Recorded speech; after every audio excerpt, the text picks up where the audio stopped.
going to respect fundamental human rights. We are going to practice the rule of... This is the most lawless government that has ever ruled Zambia. And most lawless speaker. It brings a shame to women. Me, myself, as a woman, I'm ashamed. Because it's like Zambian women in these corridors of power, they have brought shame to us Zambian women. I was asked a question to say, are you going to run for presidency? I'm like, you know what? It's difficult right now because the women are in the majority of betraying Zambians. These women in corridors of power on UPND, they are the West. You can line them up from Cape to Cairo. They are involved in betraying Zambians. So how do you think a Zambians can even trust to put a vote on a female presidential candidate?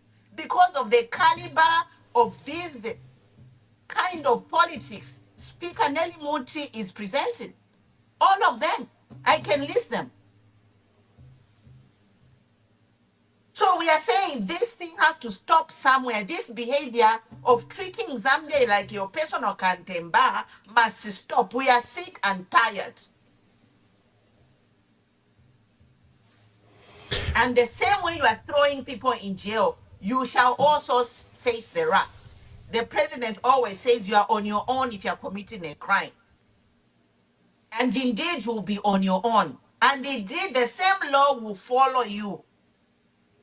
But it's just annoying, and it's just like, you know, we are 60 years of independence, and we have these people behaving like we are in the Stone Age.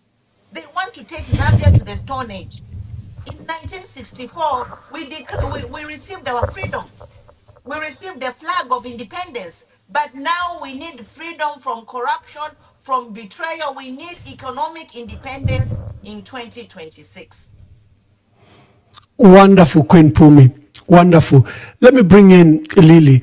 Lily, this statement by the Speaker of the National Assembly in Muchinga when she was opening offices in Kanchibia and in Shwangandu, she said the chiefs are calling that the Bill 7 comes to Parliament, and she was even assuring them that the bill is coming. What were your views about it? Thank you so much. I find it very unbelievable that the chiefs would even have an idea what Bill 7 is all about. This sounds like a desperate move from President Hakainde Hichilema and his small group, the UPND, who have demonstrated in the past few years as a regime that has offered nothing to the Zambian people, that only wants to oppress the Zambian people. First of all, Bill 7 has already been judged in the Concord today. It was never consulted, to the Zambian people. And if at present, in fact, we should even be speaking about impeaching President Hakainde Hichilema. I don't even know why we are still on about Bill 7 when President Hakainde Hichilema should actually be impeached for, disregarding the laws of Zambia. And what makes me annoyed about everything is how he continuously plays the good guy whilst he uses women to parade themselves as his agents of his so-called Mingalato. I doubt so much that the women that he's using even understand what they're up to, what they're into. President Hakainde Hichilema doesn't mean well for a country, and certainly having Nelly Muti as the person who is the voice of the Zambian women does not represent 99.9% of the Zambian women. She's just trying to protect her salary. I don't believe that the chiefs would even have an idea. They have no idea about it. So it's the UPND desperation and Nelly Muti trying to preserve her job and to please President Hakainde Hichilema. Remember, when you listen to many things that have been happening with the UPND for the past few years, it's all about making HH look good. Despite the Zambian people voicing out and Lars also writing letters against Nelly Muti, she still continues to feel the law. We certainly cannot have such type of a government that does not want to respect the court of Zambia and, Law Association of Zambia. And certainly because the person who is a brainchild behind Bill 7 being thrown out is Munyazulu. He's a hero, and he's incarcerated because of the same. Obviously, they found other issues to penalize him for. But with Hakainde Hichilema, I always find him as a trickster, as somebody who uses the so-called laws to try to oppress Zambian people. And I certainly don't believe that any chief would even know about this. I refuse to agree that this was ever said. It's just a lie that was made up just to come up with a conversation and to try. UPND should study them by now that they always try to try and test the waters. How will the Zambian people react? They enjoy that type of noise. For me, I wouldn't even bother much about them. So it's trickery, and it doesn't represent the Zambian people. And Madam Nelly Muti, I hope you are aware that you only have 10 months in your job, and after that, you will face a lot of charges for the wrongdoings. In fact, you must be deregistered from LAS. In fact, she should have been deregistered long back when she was found in a case. I don't even know where she's even in Parliament at the moment. It just shows you how President Hakainde Hichilema is a weak leader to have somebody like Nelly Muti as his speaker in Parliament. Thank you so much. Wonderful. Thank you. I was resolving the issue. Apparently, my settings on my Facebook page went private. Maybe because of the new stream keys we are using so that we are on multi-platforms. But I think that has been resolved. You can now watch me on my page. You can watch on the other pages that we are sharing. What you can do is, if the broadcast is okay, tell us how's the volume and share to your colleagues. We have a power-packed panel. Professor Jones Kasonso is an accounting expert, an auditor, and is a professor, teaches at various universities. Lily Mtambo from the United Kingdom, political commentator, and I think she's tending to be a politician because she attempted to stand in Munali. We have Queen Pumi. She's leading a political party, but she's a professional here in the United States. And they are helping me discuss the various issues that are affected that we are reviewing in the week. We've just tackled the issue of Madam Nelly Muti, who was in Muchinga opening various constituency offices in Kanchibia and in Shwangandu, and she made those controversial remarks. My panelists have just given their views. And speaking of Nelly Muti, because one of the items I want us to discuss is the issue of corruption in our country.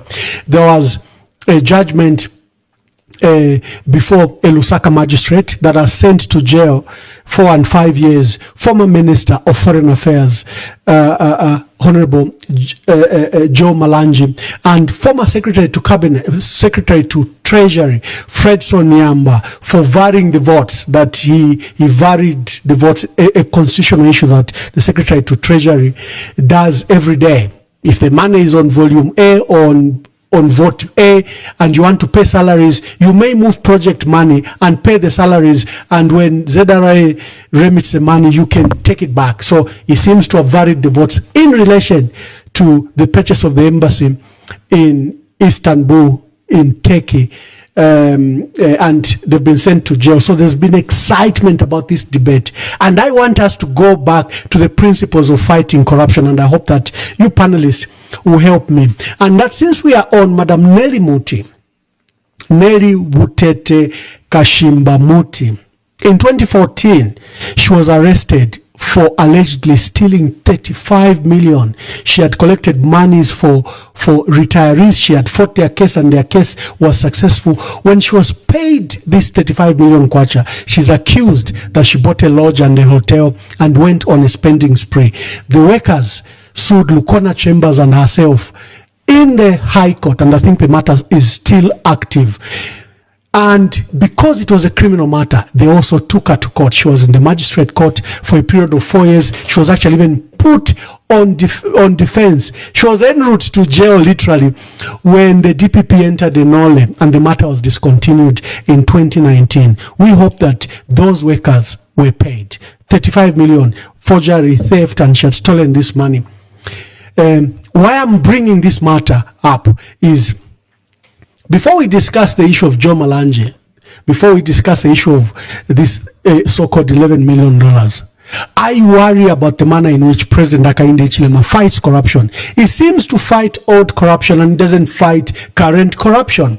Let's look at these just two, three cases that I'll highlight. The sale of Mopani, without going through the parliament as required by 210 sabbatical B of our constitution. He sells it without the authority of parliament. He made changes to Kansanshi copper mines. The shareholding that ZCCMIH had of 20% were converted to a royalty payment, again without the approval of parliament. Then there are cases. The SEC recently told us, before the new management, that they were investigating 5 cabinet ministers and 1 provincial minister. The president has never suspended those ministers, has never suspended the provincial minister. The SEC told us that they were investigating the deputy army commander, that he had received $300,000 in his account, according to the FIC report. The deputy army commander was promoted.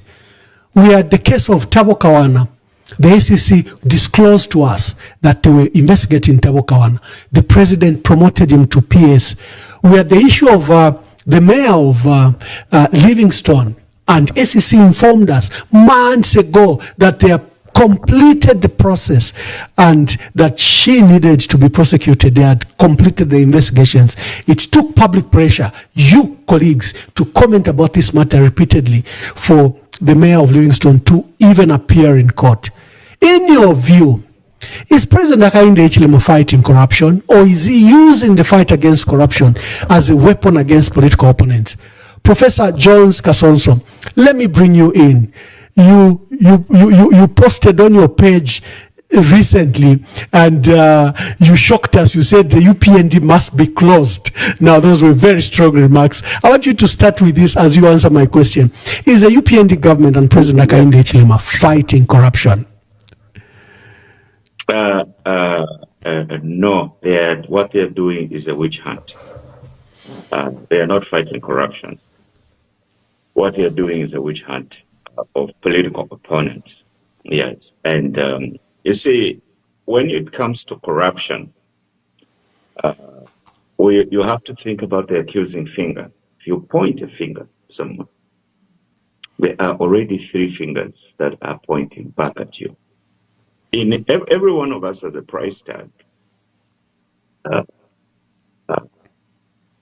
The many issues that you've cited, they show us that the UPND is very corrupt. One of the strongest way of pinpointing corruption is looking at nepotism. Nepotism is the worst form of corruption. It is also prosecutable.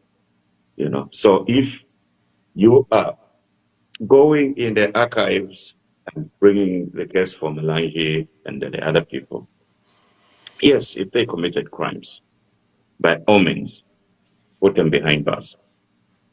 But what about what you are doing?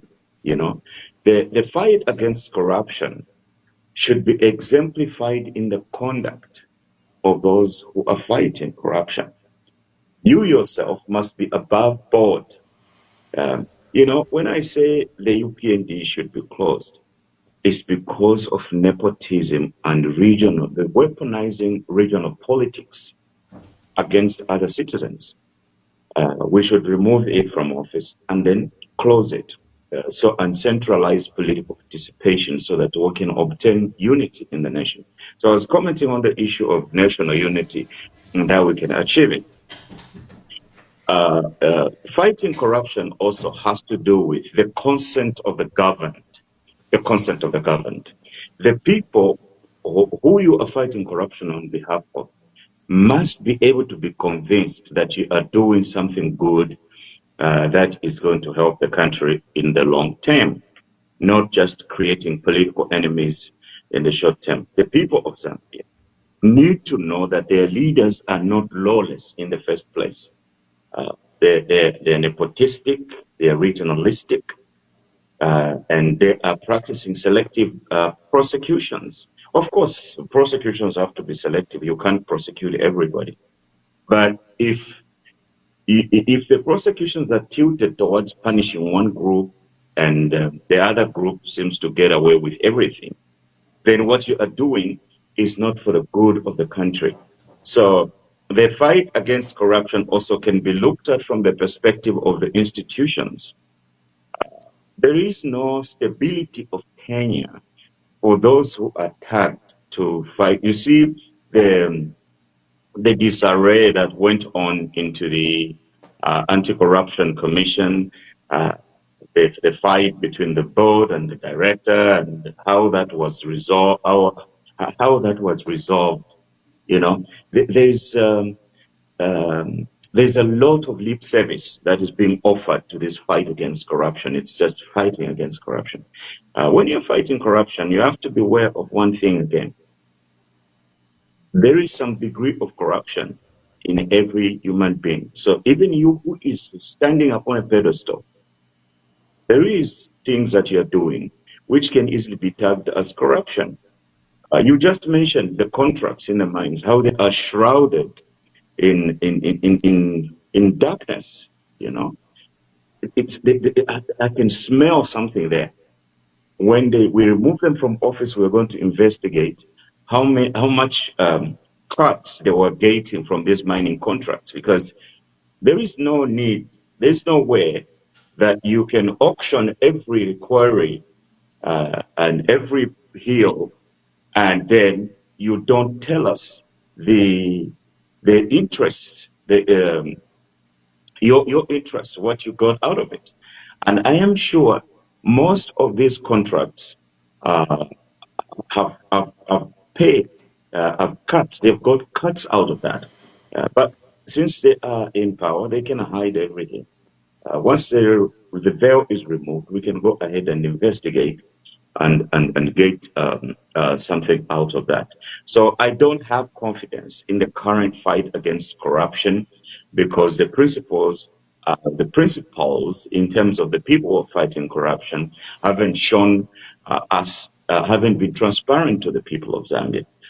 Uh, they say that they will be declaring their assets, well, once a year or something like that. We don't know the net worth of the people who are governing us. The people of Zambia need to know that the people who are in offices are not crooks. But here we are. Yeah, we don't have confidence in what they're doing. They haven't shown us anything that gives us hope that they can change the country in that direction. You remember, most politicians in Zambia are very, very corrupt people. Uh, but if there is zero minister or zero uh, person in authority who has been shown the door on account of corruption, then you know that these are white tombs. They are white tombs. They are trying to portray a picture to the people that is not normal. They are trying to portray a picture to the people of Zambia of a situation that doesn't reflect reality.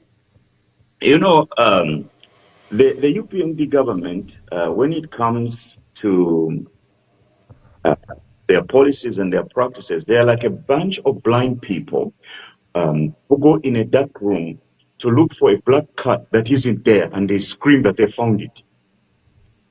You know, so it's a very there's too much empty talk and lack of seriousness, lack of pragmatism, lacking leadership. Demonstrating to the nation what needs to be done and how specific objectives of the nation are going to be achieved. So we can do better than one, but we can do better. The fight against corruption is a farce. It's a fuss. How much are they getting from the contracts in the mines? Uh, Yeah, yeah. It's a matter of serious concern on the issue of corruption. Really, do you think this government is fighting corruption? Thank you so much. No, definitely not. President Hakainde Hichilema is actually a partaker of the corruption, and that is why he has failed to, fire anybody who is deemed corrupt.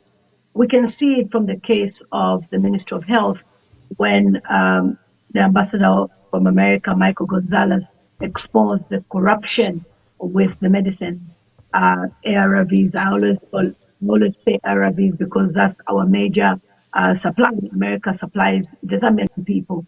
And instead of hiring Honorable Silva Mastevo, he rather gave her another job, and she's gone to the Ministry of Lands, where received so many complaints from people complaining about how she's taking people's land.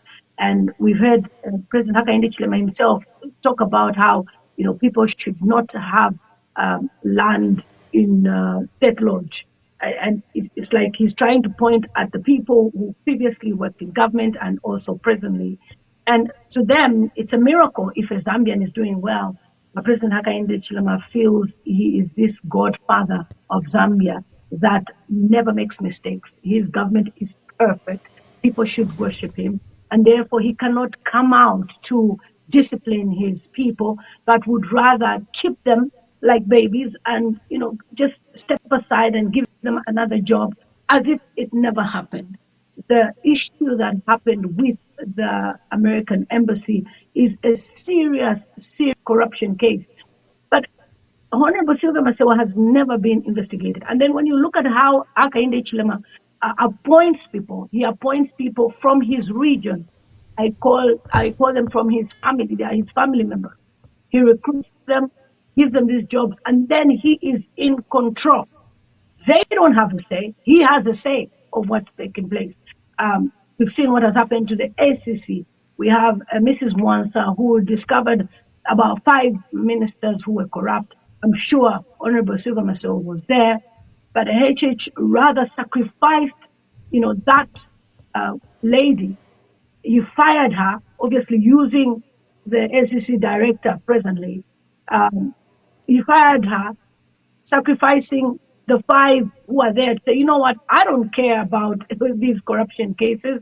I would rather I lose this lady, Mrs. Mwansa, than lose you. So he's patting these people, holding them close like babies, but he knows very much about the corruption cases. And I have a feeling that once UPND lose power, regardless of whoever is in government at that time, I believe that a lot of ministers will be caught hands down with a lot of evidence.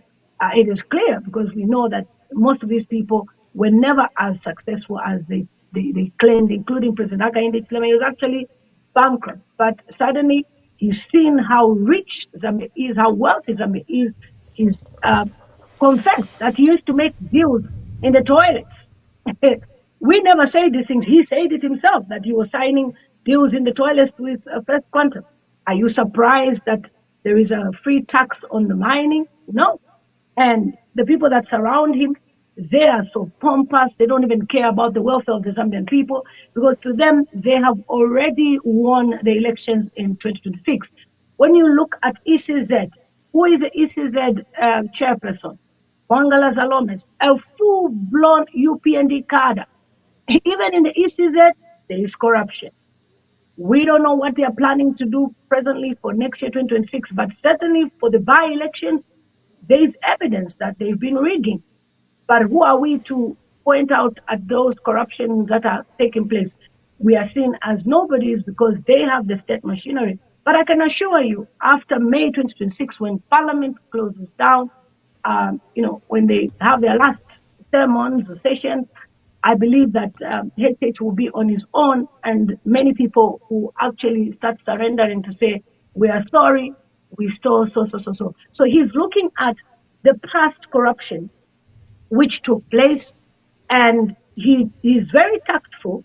He's waited for 2025, almost the elections in 2026, and then he starts exposing to say, look, these guys were corrupt, so that the Zambian people should forget about the corruption took place in, the Ministry of Mines, the Ministry of Health, and many, many, many other departments. But you would rather keep those people that work with him as his saints, and it's a government of angels.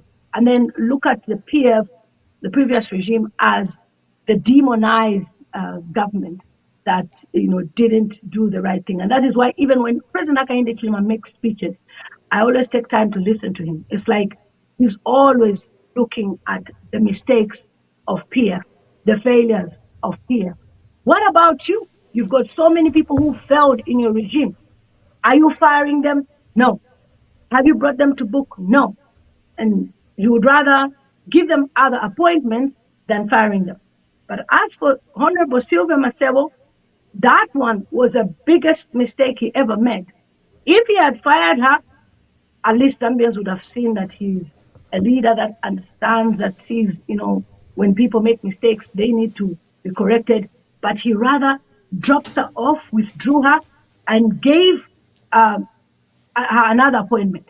Just like the Minister of Local Government, Honorable Garen Kombo, when he was fired, President Hakainde Hichilema fired him on the basis that he could not supply ambulances.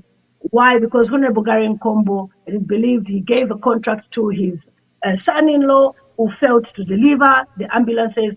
He withdrew him from the job quietly without stating why. But again, President Hakainde Hichilema has put his biological brother, as in his mom and the present Minister of Local Government, their parents, mothers are sisters. So I don't even understand how we got to this point and why we have allowed President Hakainde Hichilema to run government like this. And then he puts in the cyber laws for the Zambian people not to speak. So Zambians cannot speak about anything. You cannot publish any documents. You cannot publish any WhatsApp messages or anything. You will be arrested. And then he's putting fear by arresting the big guys so that Zambian people should be scared to say, look, if he can arrest this person, if this person can go to jail, we are poor, we don't have money, let's just keep quiet and watch this government. And that is why he keeps on using the word Quenu.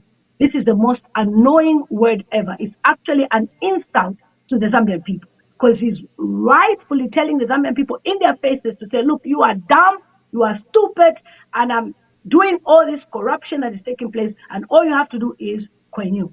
So I believe President Hakainde Hichilema is a full-blown partaker of this corruption, and he is the godfather of corruption in Zambia. I thank you. Thank you very much.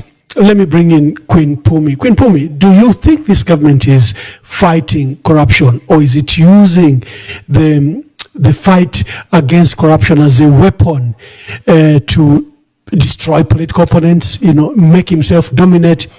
Because the facts are stacked up against government. We've just demonstrated that about 5 ministers are under investigation, including a provincial minister. The president has never suspended them.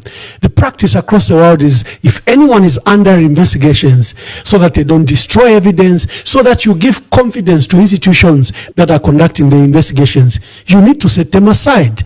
If they are cleared, then you can reinstate them, but they can't be in office. The SEC made this announcement that they are investigating 5 ministers. Then there are people that they were investigating who were actually promoted. This is on record, by the SEC. The case of Tabo Kawana, the case of the deputy army commander who was promoted as army commander. Then we have a litany of corruption allegations from Ministry of Agriculture, Ministry of Lands. The litany is many. I just cited the issues that concern us. The big one, like Mopani. Mopani is a multi-billion company. The investor, Glencore, just invested $4.5 billion in that company. And it's given away to an unknown buyers that we don't know. And there's no single money paid to the treasury. The issue of Kansanshi.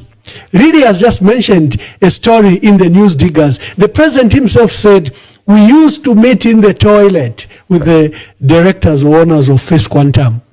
And now then we've seen the favorable treatment that First Quantum has gotten. Number one, ZESCO builds this solar plant at great cost, $100 million. And all the power is piped to First Quantum without a public tender, without a public process. What about the other 6 big mines? Wouldn't they have wanted this this power? There is a big case of $2.5 billion, panelists, $2.5 billion. First Quantum siphoned between a period of 2010 and 2012 an amount of $2.5 billion. An audit established this. ZCCMIH began to pursue in the courts of law, issued warrants of arrest to the directors, began an arbitration process to recover this $2.5 billion from Kansanshi, from First Quantum mine. What did President Hakainde do when he came into office? They dropped the criminal charges. They dropped the case itself of recovering $2.5 billion. He never even gave us a pathway how this $2.5 billion went. And then there's a litany of individual cases reported by the media the last 4 years. Is the president fighting corruption? Queen Pumi. Thank you so much. Well, I guess this whole thing of the president fighting corruption is just a facade. It's a smoke screen. And myself, it takes me back when UPND came into power and they started making appointments into their government, and the president, Mr. Hakainde Hichilema, appointed Madam Nelly Muti as a speaker. And that was when I decided to stop supporting UPND. I have never been a UPND member, but I was an advocate for good change and governance, because the president, Hakainde, when he was in opposition, he told us the 10-point plan. He told us all we're going to create Zambia into a land of milk and honey. Take this campaign as your own. And after listening to the president give this campaign speech, that's how I jumped on his bandwagon to be a part of a big force of the people who helped usher this government into power. And in his inaugural speech, the president himself, he said he would have zero tolerance to corruption. And then, boom, we saw Nelly Muti as speaker. Now, Nelly Muti and I, we have a history, because I am one of those 3,000 people who have the case against her in Lukona Chambers. I am one of the 3,000 retirees.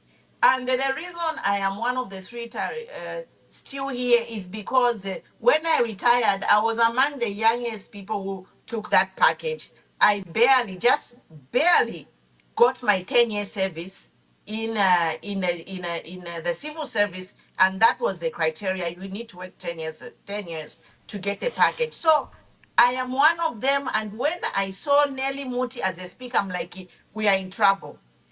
If the president wants to fight corruption, how can he bring in a person with this case to be the speaker? And lo and behold, 4 years later, we are here. The president is not fighting any corruption. And I think the president, this is my opinion, I can say it.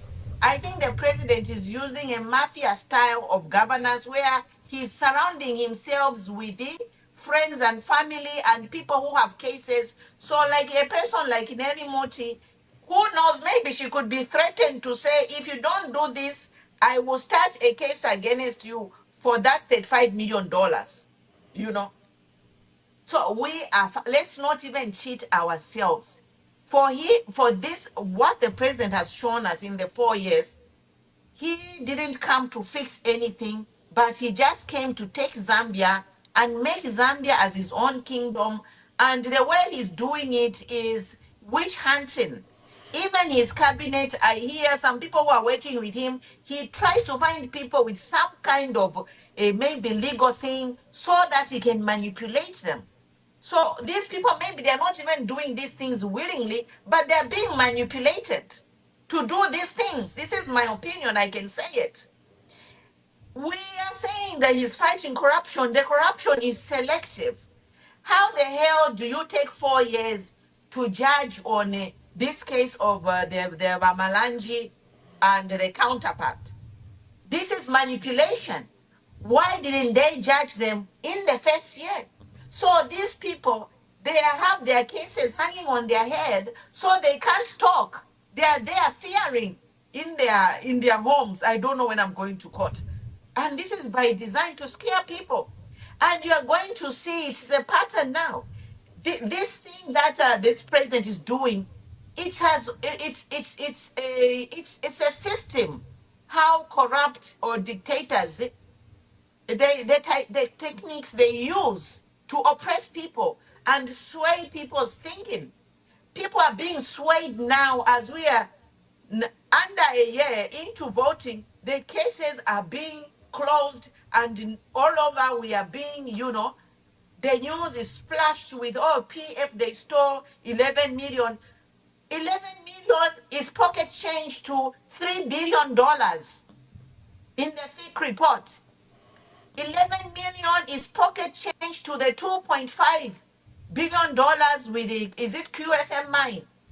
11 million is pocket change to that 500 millions. Emerald Stone, the biggest emerald stone was mined just last month on 3rd August, my birthday.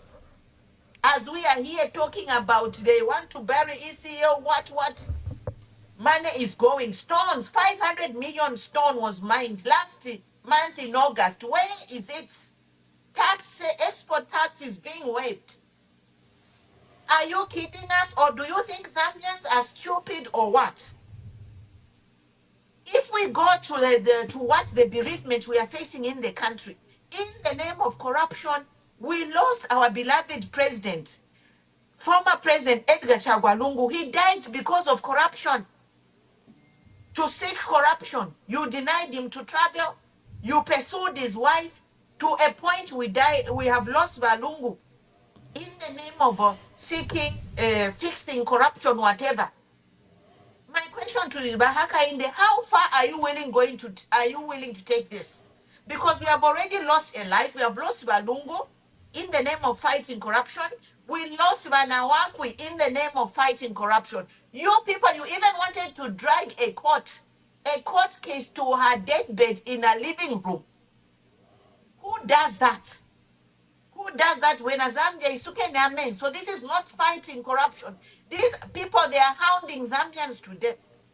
If we can lose Balungu and Madam Nawakwi, what of us? They are going to discard us like flies. And there is no fighting of corruption that is happening. It is oppression and dictatorship and manipulation for political expediency so they can stay in power until 2090. We need an independence 2.0 to reclaim the vision of 1964, the vision of our freedom fighters, Machen, who was removed on the money. The vision of KK must come back to life. We acquired sovereignty in 1964, but now we have to acquire our freedom from poverty, from political manipulation and corruption, from falsehoods, from being betrayed, from you Zambian clapping from betrayers. Zambians, wake up. It is time you stop clapping for people who are betraying you. We are all one Zambia, one nation. If we stood and we were united to fight our freedom from the colonial masters, how can we clap for our fellow Zambian dividing the country, arresting people? Yes, arrest the people who are corrupt, but arrest the people under your nose who are corrupt. Have a tracking sheet where there are over 60 incidents of scams, scandals, money leaving the country. It's money in billions. Maybe now it's trillions. You were hounding Madam Lungu for a block of flats. But there is a scandal for Tualumba mine where the first lady is allegedly owning shares in a mine. So go figure what is going to happen to Madam Tinta when the president leaves office. even if it's 2090. So, ladies and gentlemen, we are being cheated, and some of us, we are being loyal to betrayers and liars. Wake up, Zambia. Wake up and fight for your country. We need to leave a country for our descendants, our grandchildren. What are they going to say about you? To say, what did you do or say when you had betrayers ruling the country and you were clapping for them? Instead of us all combining our voices and condemning this nonsense. Thank you. I end here. Wonderful, wonderful. Professor Kasonso, you Yes. broaden the scope of what corruption is. It's just not the attack on the treasury. You said it involves tribalism and nepotism as part of the corruption, and this is a matter you've been very sensitive about, and you've taken strong exception to President Hakainde Hichilema about this matter. But when you hear that First Quantum in Solwezi will not pay back the $2.5 billion that it got from the mine, because this was a co-owned mine. What do you think? Here is a huge sum of money, and what they are telling you is that forget about it. First Quantum is going to invest $1.3 billion in a new mine, the expansion, but they're not talking about the area amount that they're taken away. If First Quantum seems to have preference, like I've just demonstrated. In VAT refunds, they seem to be on top. They are quickly refunded the outstanding issue. You've been very passionate about the mines in Solwezi. What are your, in Northwestern Province, sorry, what are your reflections on the issue of corruption and the relationship between the president and the mines? The first thing, thank you so much, Ambassador Mumba, to refer me to the issue I'm passionate about, the wealth of the villages in Soweto. And I contrasted, I began, at some point, I began from the perspective of looking at what constitutes an asset in business. An asset is simply a resource from which we can derive future economic benefits. Yeah. So it depends with the type of business you are participating in. If you are in the farming business, some of your assets are livestock. But if you're in the mining business, the mineral deposits are what constitutes the assets. And what is the general ownership? The owners of the land are the owners of the mines. What are their shares in it? I believe it is a grand graft and corruption to take, for instance, the livestock from a farm and sell it overseas, and then you just give the people little payments for herding the cattle. And that is exactly what is happening in Soroj. They dangle people with just a few jobs, and meanwhile they dig everything, and then they sell it. Maybe they're even sharing it in the global economy.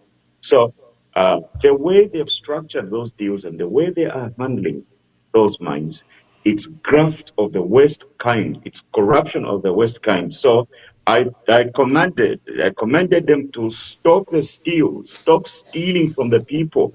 Corruption is stealing from the people. Is stealing from the people. If you go to my grandfather's villages and break the wheels, damage the villages, and leave them dusty roads, and you are leaving them with respiratory diseases because you are leaving a lot of dust in the air.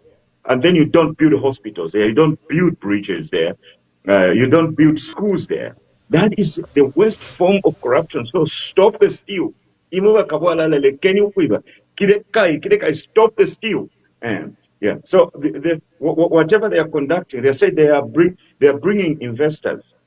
But my investors now, they have places where they've come from. Yeah, they have their own villages. What the deals that the UPND is giving them Maybe even other governments in the past did the same. But we have the opportunity to call out a spade, and to stop the steal. You know, I was even suggesting that campaign, we just close all mining activities until we withdraw the agreements so that the benefits can go to the people. If people are not benefiting from that, you are stealing from the people. That is corruption. To a Santa one. To a Santa one. Wonderful. Family, I'll be bringing in the callers to hear from this. An interactive program. They might have various questions for you, but there are a few things that are happening. Let me start with this. Today we have a lunar eclipse in Lusaka and Zambia, and many people were observing it. Sometimes called the blood moon, because the moon will appear as a red blood issue, a moon. So there's that event. A lot of people went outside to go and watch that. Then for us who love literature, who love to read, if you love literature in school, that man you are seeing on the screen is Mr. Raymond Mulenga Kambole, renowned Bemba literature writer. He wrote the famous Nkobekerate Chupo. I don't know among you panelists who read Nkobekerate Chupo. And he wrote other books. Amasuku Yaku Tolelwa Mapompo, Ukfundo Mwana Kufikapo. Nankobekerate Chupo. He died today. May his soul rest in eternal peace. Especially that we seem to have a fading interest in literature, in writing and reading. So a renowned literature who used to write in local language, Mr. Raymond Mulenga Kambole, may his soul rest in eternal peace. At this juncture, I will invite callers to make call. I'm hosting Professor Jones Kasonso. I'm hosting Lily Mutambo from the United Kingdom. I'm hosting Queen Pumi. And we're analyzing events of the week. We've touched on the issue of the Constitution. We've touched on the issue of corruption. And I think there's a settled agreement that if you're fighting corruption, you fight all corruption. Old, past, and current and future corruption. You don't fight it in isolation. And you don't allow public resources to be looted now, but you're just concerned about public resources that were looted then. That's not the fight against corruption. You are using it for other concerns. As I prepare my viewers, really, let me bring you on board. What are your views so far as we prepare to get the callers? My view so far on what presently? Yeah. I mean, your thoughts about the matters we are discussing. Okay. Yeah. Pretty much what everyone has said. President Hakainde Hichilema will never prosecute anybody who is part of the UPND presently. And the three of us, by the way, let us also remind the Zambian people that we fought so hard to remove the Patriotic Front from office. And when we speak about the injustices that are happening with the UPND and the corruption cases, we are speaking as neutral voices. We don't belong to any political party. And we are that powerful. Nobody should underestimate that when we say that we are no longer endorsing President Hakainde Hichilema, we mean business. President Hakainde Hichilema is not a good leader, and he doesn't deserve a second term. And definitely he has failed to unite the Zambian people. When you look at the way President Hakainde Hichilema has been running his government, he's taking Zambian people as if, we are his friends, and yet he forgets that he's supposed to possess those leadership qualities of being a father and a leader that should not keep grudges against his opponents. Everything that is going on, even the corruption cases of A, B, C, D, they did this and that, all the opposition leaders, at least they have court cases. HH is doing that because he is scared that he has lost popularity and the Zambian people will certainly not vote for him. So he's trying to be loved by the Zambian people by punishing his opponents. But Zambians are not blind, because what he has done, even to the Lungu family, I've seen my comrade Pumi was emotional about that. As women, we are very attached to the issue that is happening in South Africa because of the injustices that has taken place with the ECL's family, and how Dr. Edgar Shogalungu was never denied, was never given access to going to South Africa for medical. He was actually denied even his benefits, or because, according to HH, this person came back to politics, so he doesn't deserve this. And then to see him desperately wanting to be part of the funeral process is just some level of hypocrisy that I've never even seen. Even the British people here, when I share with them what's happening in Zambia, they are shocked. And he has really disappointed me. Personally, I had to resign from the UPND because HH has really disappointed me. He presented himself as a good person, as a saint who was going to unify Zambian people. But as soon as he was brought into office, he brought in his people from his region. He started dividing Zambians. He started showing Zambians that, they don't matter.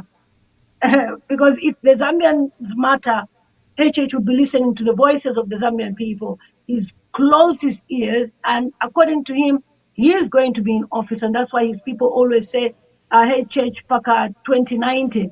I've asked people on social media with a social experiment to say, look, can you go on a public bus and shout HH Paka 2090 and Kwenyu? Many people say they wouldn't risk their lives. HH has lost popularity because of his doings. In fact, everything that people used to say about him. Thank you. Uh, Thank you, Lily. Just a minute, Lily. We seem to have a queue of callers. Thank you, Lily. We have our first caller. Caller, please tell us your name and where you are calling us from. Good evening, Ambassador. Good evening. Yes, my name is Anonymous. I'll stay anonymous. I'm calling you from the land of AR. Make your contribution, Anonymous. Yes. You see, I think I had a very interesting comment from the panelists, even in panelists, and thank you so much. You know, comments. One of the comments that I made is that we are fighting for independence 2.0. I really think that is so profound. That is so profound, and it has to make all of us begin to think again about what we are doing in 2026.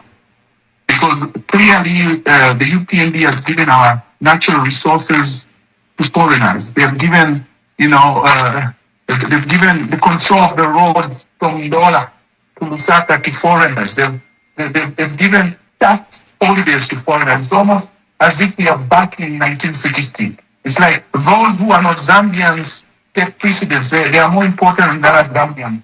We saw where a solar plant was launched not too long ago, and all of it, 100 megawatts, was given to a foreign company.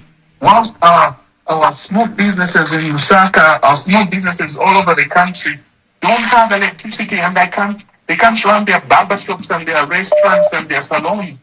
And production in the SME sector has dwindled because of lack of electricity. Meanwhile, we are exporting electricity to neighboring countries, and they come into the country, and the Namibians would come here to thank us for giving them electricity. Zimbabwe, that we share the Kaiba with, have only 2 hours of load shedding, and here in Zambia we only have 4 hours of electricity. This is really a call for a whole new way of thinking about the elections in 2026. Whether someone is unique or MMD or EF or UPND, we need to really liberate our nation. We need to own our resources. We need to take control of our nation again. I would say, make Zambia free again. Thank you very much for coining that statement, independence 2.0, because we need to run with it. Thank you very much, caller. Thank you very much. We have another caller. Yeah, caller, please tell us your name and where you are calling us from. Anonymous, calling from Zim. From Zimbabwe. Yes, make your contribution, Anonymous. first to greet the panelists, Dr. Kasonso, Queen Pumi, and Billy Ntambo. They're doing a commendable job together with you, Ambassador. My question goes to Professor Kasonso. He's mentioned of closing of the mining industry in Zambia because it's not benefiting anyone. So what implication is it going to bring if we were to take that route? Because I believe we'll be forced to compensate huge sums of money to the investors. What would be the best route to take, knowing that the government isn't doing much? Thank you very much. I think your question is very clear. If we close the mine, what will be the benefit? And then there'll be huge compensation. Thank you very much. Thank you very much. Let's just take more calls. Hello, caller. Please tell us your name and where you're calling us from.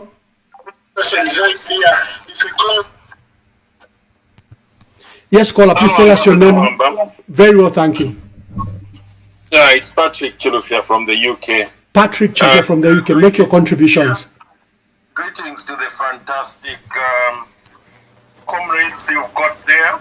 And I would love to talk about corruption, and I would need you to give me about 3 minutes.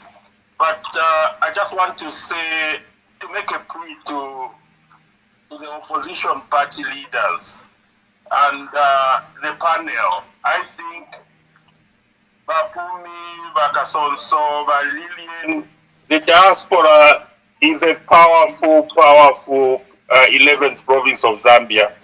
We need to put our leaders to task. They need to, political party leaders to task. They need to come together. And we should also be involved in identifying that credible leader, who should take us into. It's not just about removing HH. It's about having a unifier leader, having a true leader. But then let me talk about the corruption. I agree with the panel, the corruption happening in Zambia. Yes, there was corruption in PF. At the moment, the corruption is selective, and I'll give me a few minutes. Let me just educate the people about Mopani. So let me read an extract from what Financial Times, one of the biggest newspapers in the world, wrote about the awarding of Mopani to IRH. So let me read it. The list had been narrowed down to China's Ginseng mining and South African deep-level excavation expert Sibanye Stillwater, when seemingly out of nowhere came a third contender, an obscure company from the United Arab Emirates called International Resources Holding. Behind the scenes, IRH, current international holding company, the 240 billion business empire, I won't read that they've mentioned the names of the king of Abu Dhabi, had been quoting the highest levels of the Zambia's government for nearly 2 years. By December, IRH had agreed to buy a 51% stake in the mine for 1.1 billion, and overnight became the industry's fastest moving newcomer. This is a newcomer in decades. What stood out was their intention to invest in mining industry. Says a Zambian official who was amongst those tasks with nurturing the budding relationship. They were head and shoulders above in terms of what they were able to facilitate.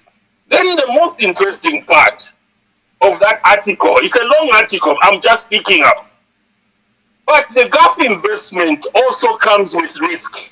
Industrial insiders warn sovereign wealth can bring opacity and complexity when what the mining projects and the local communities desperately need is more accountability and transparency. End quote. So you've heard those two words, accountability and transparency. So, Zambians, They are talking about Marangi, 11 million. Allegedly, the biggest scandal in the history of Zambia, alleged, is the Mopani pit. It doesn't involve 2 million, 1 billion. This is a deal. This is a mine which was worth over 4 billion. And we go and sell 1.1 billion. So for 100% of for 51%, 100%, probably 2 billion. Where is the other 2 billion? So let me just go through quickly. HH and UPND, they are not fighting and they will never fight corruption. HH promised, this is on Facebook videos, that he will fight corruption of yesterday, today, and tomorrow. So why am I saying HH cannot fight corruption? Corruption is a symptom of poor leadership. HH has never set a tone for fighting corruption. Why hasn't he set the tone? HH was supposed to declare his assets. What did he say? He said, no, there is no law. One of the ways of fighting corruption is a moral obligation. You don't need the law. Truly, one of the greatest leaders of our generation, Dr. Miles Monroe, says, true leaders don't need the law to act morally, because they are self-regulated. So corruption is a moral obligation, and HH failed in this. The second is transparency, which my Financial Times mentioned, and accountability. Where there is no transparency or accountability, there is likely going to be corruption. Why was this deal not transparent and accountability? To start with, Dorika resigned. Why did she resign? Because ZCCM-HI advertised the tender. Anything about 250,000 has to be advertised, cannot be single sourced. HH went in and stopped everything and imposed Rothschild South Africa for $15 million. That is single sourcing, and it's illegal. It's corruption in the laws of Zambia. And then there was no parliamentary oversight. That's illegal. There is no agreement, no due diligence. How did they value the 51% of Mopani? There is no anything.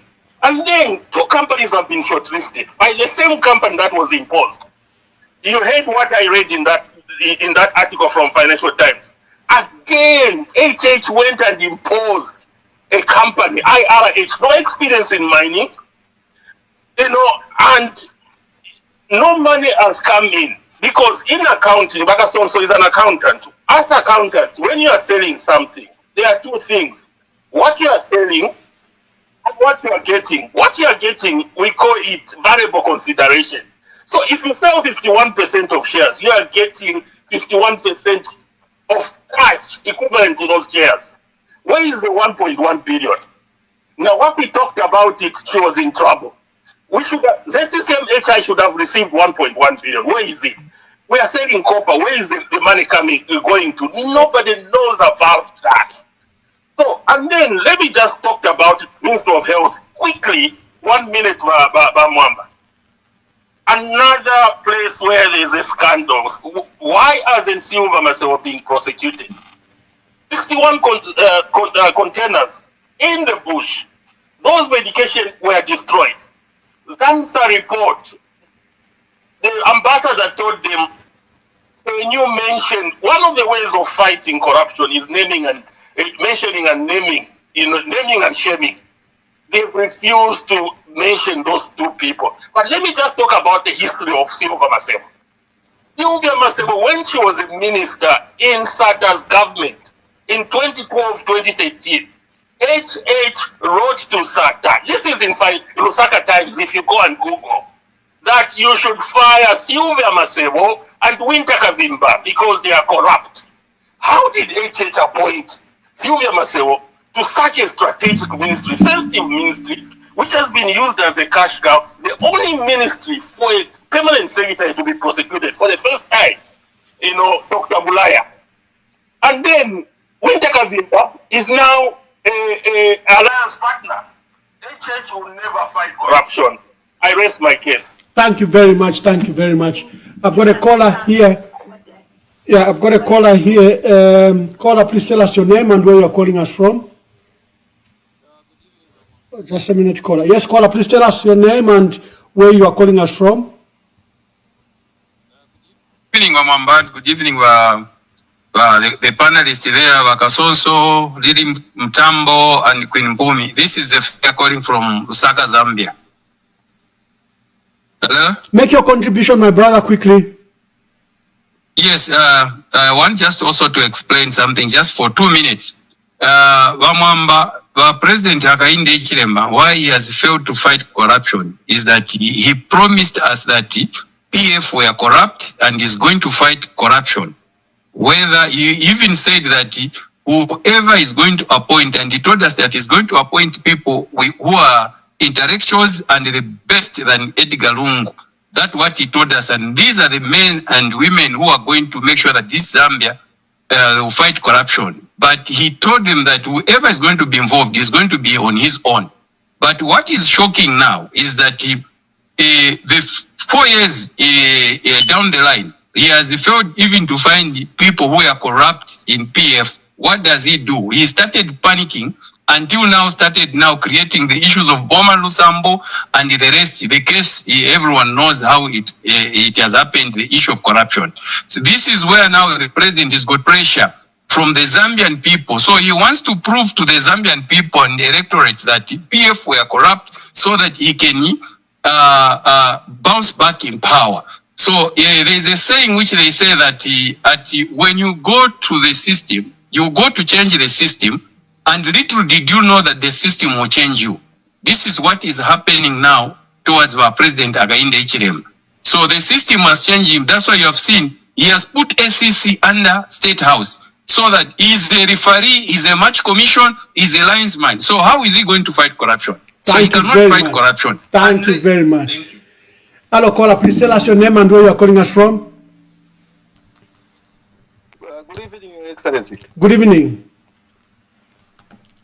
First of all, I want to comment on one thing. Your Excellency, I will need even a minute on this one, please. I'm begging you.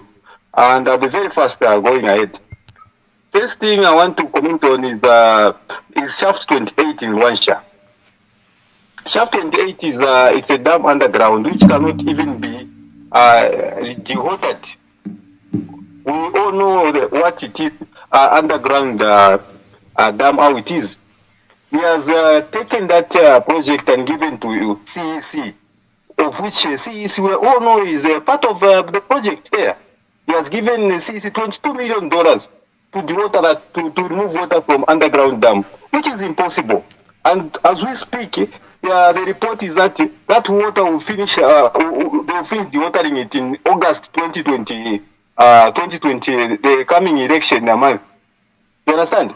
Which is non-starter, it's an obvious corruption there. $20 million given to CEC. That's why today you find that CEC is becoming a multi-billion-dollar company, where ZESCO is suffering because if they want to enrich CEC, they are part company. The other thing that I want to comment on is the thing of we are not supposed even to parade here. Zambians talking about these things. This man must go immediately. This is a person that cannot even we start even discuss all the time. This man does not even have any good wishes about our country. He's just here to loot our country, divide us by tribe, and loot all our minerals. We know his history. He's the one responsible of people dying in mines today. This man is very corrupt. Thank you, caller. This caller just says HH must go because of the extent of his corruption. Hello, caller. Please tell us your name and where you are calling us from. Wamunkonge from East London. Yes, Wamunkonge. Wamwamba ina phone Ngalanda. Opo tufikire before nishirangira mukati. Ndipo shabonise bakasonso Queen. Vanilla, and then just go to the point. Just go to the point. There is a queue of callers. Okay, sure, I understand. Ina phone Ngalanda. Ama platforms yato kuliko sana palino. Isitofuna landire because the government olwo yali efunyako ba PF yaliishibwa kigeza mukona olekyalo olwo yaliishibwa okweba ati gavumenti yaliko ba PF baliishibwako bashirira ebintu kabiri it's very easy okukita identify abantu abofu baregita so balitwala confusion muri ba PF so that checks and balances date barandepo poko bati baba free mukona ole fintu because one ba PF nga balipatira abantu nishi babulire mu pani bayileta ku bantu bapoka KCM bayileta ku bantu ninga chakwe bati balitemuishe sana empia nga balipokera empia kunse ya fyalo bashibumvya n'okishibumvya no bale bule amasetse bambuku ya leta ku bantu so aba bantu aba mwe bali konga imwe na ama platforms yonse esheni ko kutako reach out ku bantu abali ko maruro areas aba bantu bali ino nchita bali pama bali fika parasti so ichire kwa ikwa kura bona ola because when abara start defend bali ba maranji na aliona ikasana eliash bali rando ko bacha abantu mule supporta relation of ba mipate impia shonzeshi sharia mu pockets e weapon bakwete so bali fika pa last inshire yonzo kona ora PF poko ba PF abantu bali ko kuyumva ba PF eyingaranda wino abantu fu barechita so tabakwa tokpera PF space wense baraba kwete amano yakwete bapokorole ko abantu kona ora PF nokwamba okuchusha abantu parasi so mwe ba ma platforms please work hard poko ba muleba kwa abantu chinka mwachitako create na tumbe tuma platforms poko ba abantu because sometimes bamja abantu tabeshwa ne vile chitika na totera mkwani. Thank you very much. Let's just take a few calls and we'll allow our panelists to respond to any of the issues. Then we go to a second round of callers. Hello, caller. Please tell us your name and where you're calling us from. My name is Raphael calling from Livingstone. Yes, Raphael. Kamamba, abantu abanga twapose kwa mano kubafunyaba. Zambia ikashala kwati nichiri charo mwali nkondo. Because look at the way they are fighting corruption. There is too much selection of application of the law. Uyu ababale yuapa venate corruption. Corruption ni abantu bamuli previous government. So ukulomba bantu kwa bati twalile nukusta communicate ku bantu abantu beshi befire chikamchalo pantiri ashbakoserere yaba malanji so turerumbo wa 10 ikatane 2026 tukayo vote tubafunye pa abantu abantu nga bakateke na imbi 5 years Zambia kashara kwati ni kusomali kwa mikuro kwa linkondo tabakashare chiri chonse twatotela. Thank you very much. Let me take the last two calls and I bring in the panelists. Hello, caller. Please tell us your name and where you're calling us from. Hello? Yes, caller. Please tell us your name and where you're calling us from. Okay, I'm from Ngalani AI. Okay. I'm hearing a lot of people. I'm hearing a lot of people talking about what this government has done and how bad things are. I would like to maybe say we also need to bring in reasons as in how we can fight these guys out or solutions on how we can move these guys out.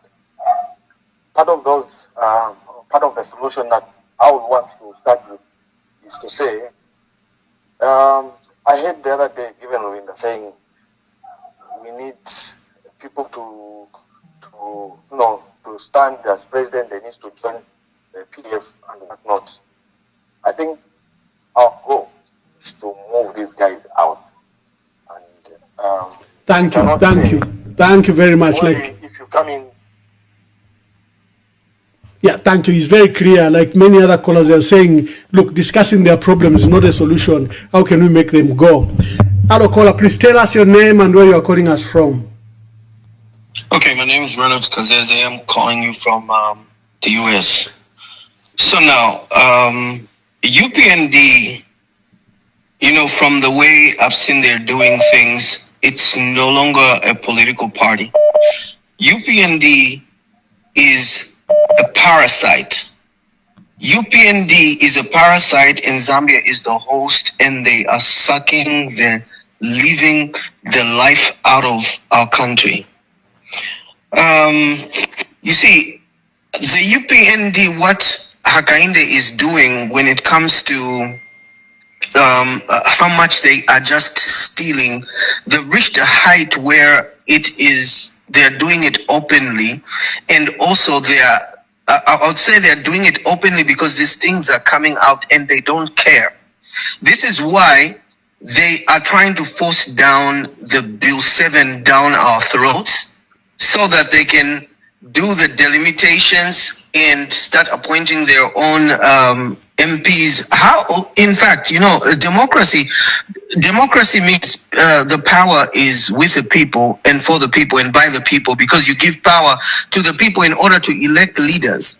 But what the Bill 7 that they are trying to push through Nelly Muti states in some of those clauses is that Hakainde Hichilema is supposed to appoint a number of MPs without the people having the power to vote who they want to represent them. So if a president can appoint a number of MPs without the people having to vote, it means the power has been vested in only one person in order to do that. And this means that instead of us, the people, having to choose our politicians, the politicians will have to be the ones choosing their voters. And this means that with that, we cannot be able to control or have power or a say on what the government has to do. And this is why, because they have failed and they have seen that the corruption is so rampant. They've done so many mistakes which are in the public domain, and there's so much overwhelming evidence out there. Yeah. Go on, Reynolds. Begin to wind up so that we can allow other callers, Reynolds. Okay, thank you so much. So they have seen that there's overwhelming evidence out there, and people are able to see what Hakainde Hichilema is concentrating on now is to rig the next election and using the Bill 7. So if he does not pass the Bill 7 and the delimitation and redistricting in order to manipulate the boundaries of these constituencies, because he knows that his people have lost credibility, they've lost popularity, and the only thing that he can border on or depend on is Bill 7 so that he can manipulate the boundaries and be able to secure seats for his people in a very manipulative way. So the only thing that he wants to push now is Bill 7. So what I'm actually trying to say now is that what you guys are doing, what Lillian, what Queen Pumi are doing is, and Mr. Kasonso is doing,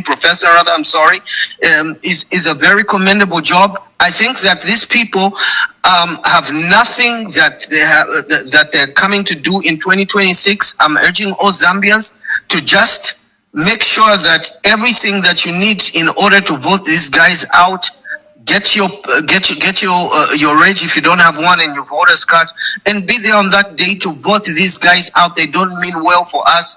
They are about foreigners and getting kickbacks from every deal and contract. These guys are parasites and they need to go. Thank you. Thank you very much. Reynolds from the US says they're parasites and they need to go.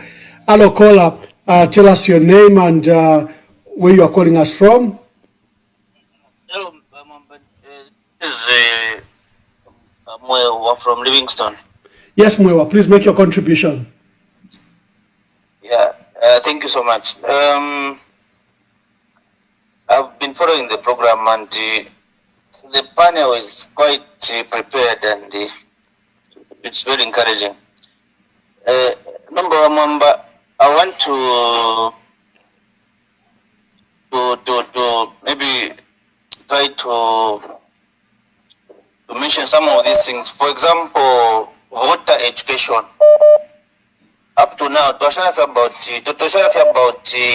8 months before we go for the next general election. But I still think that we still have a lot of job to do in relation to voter education.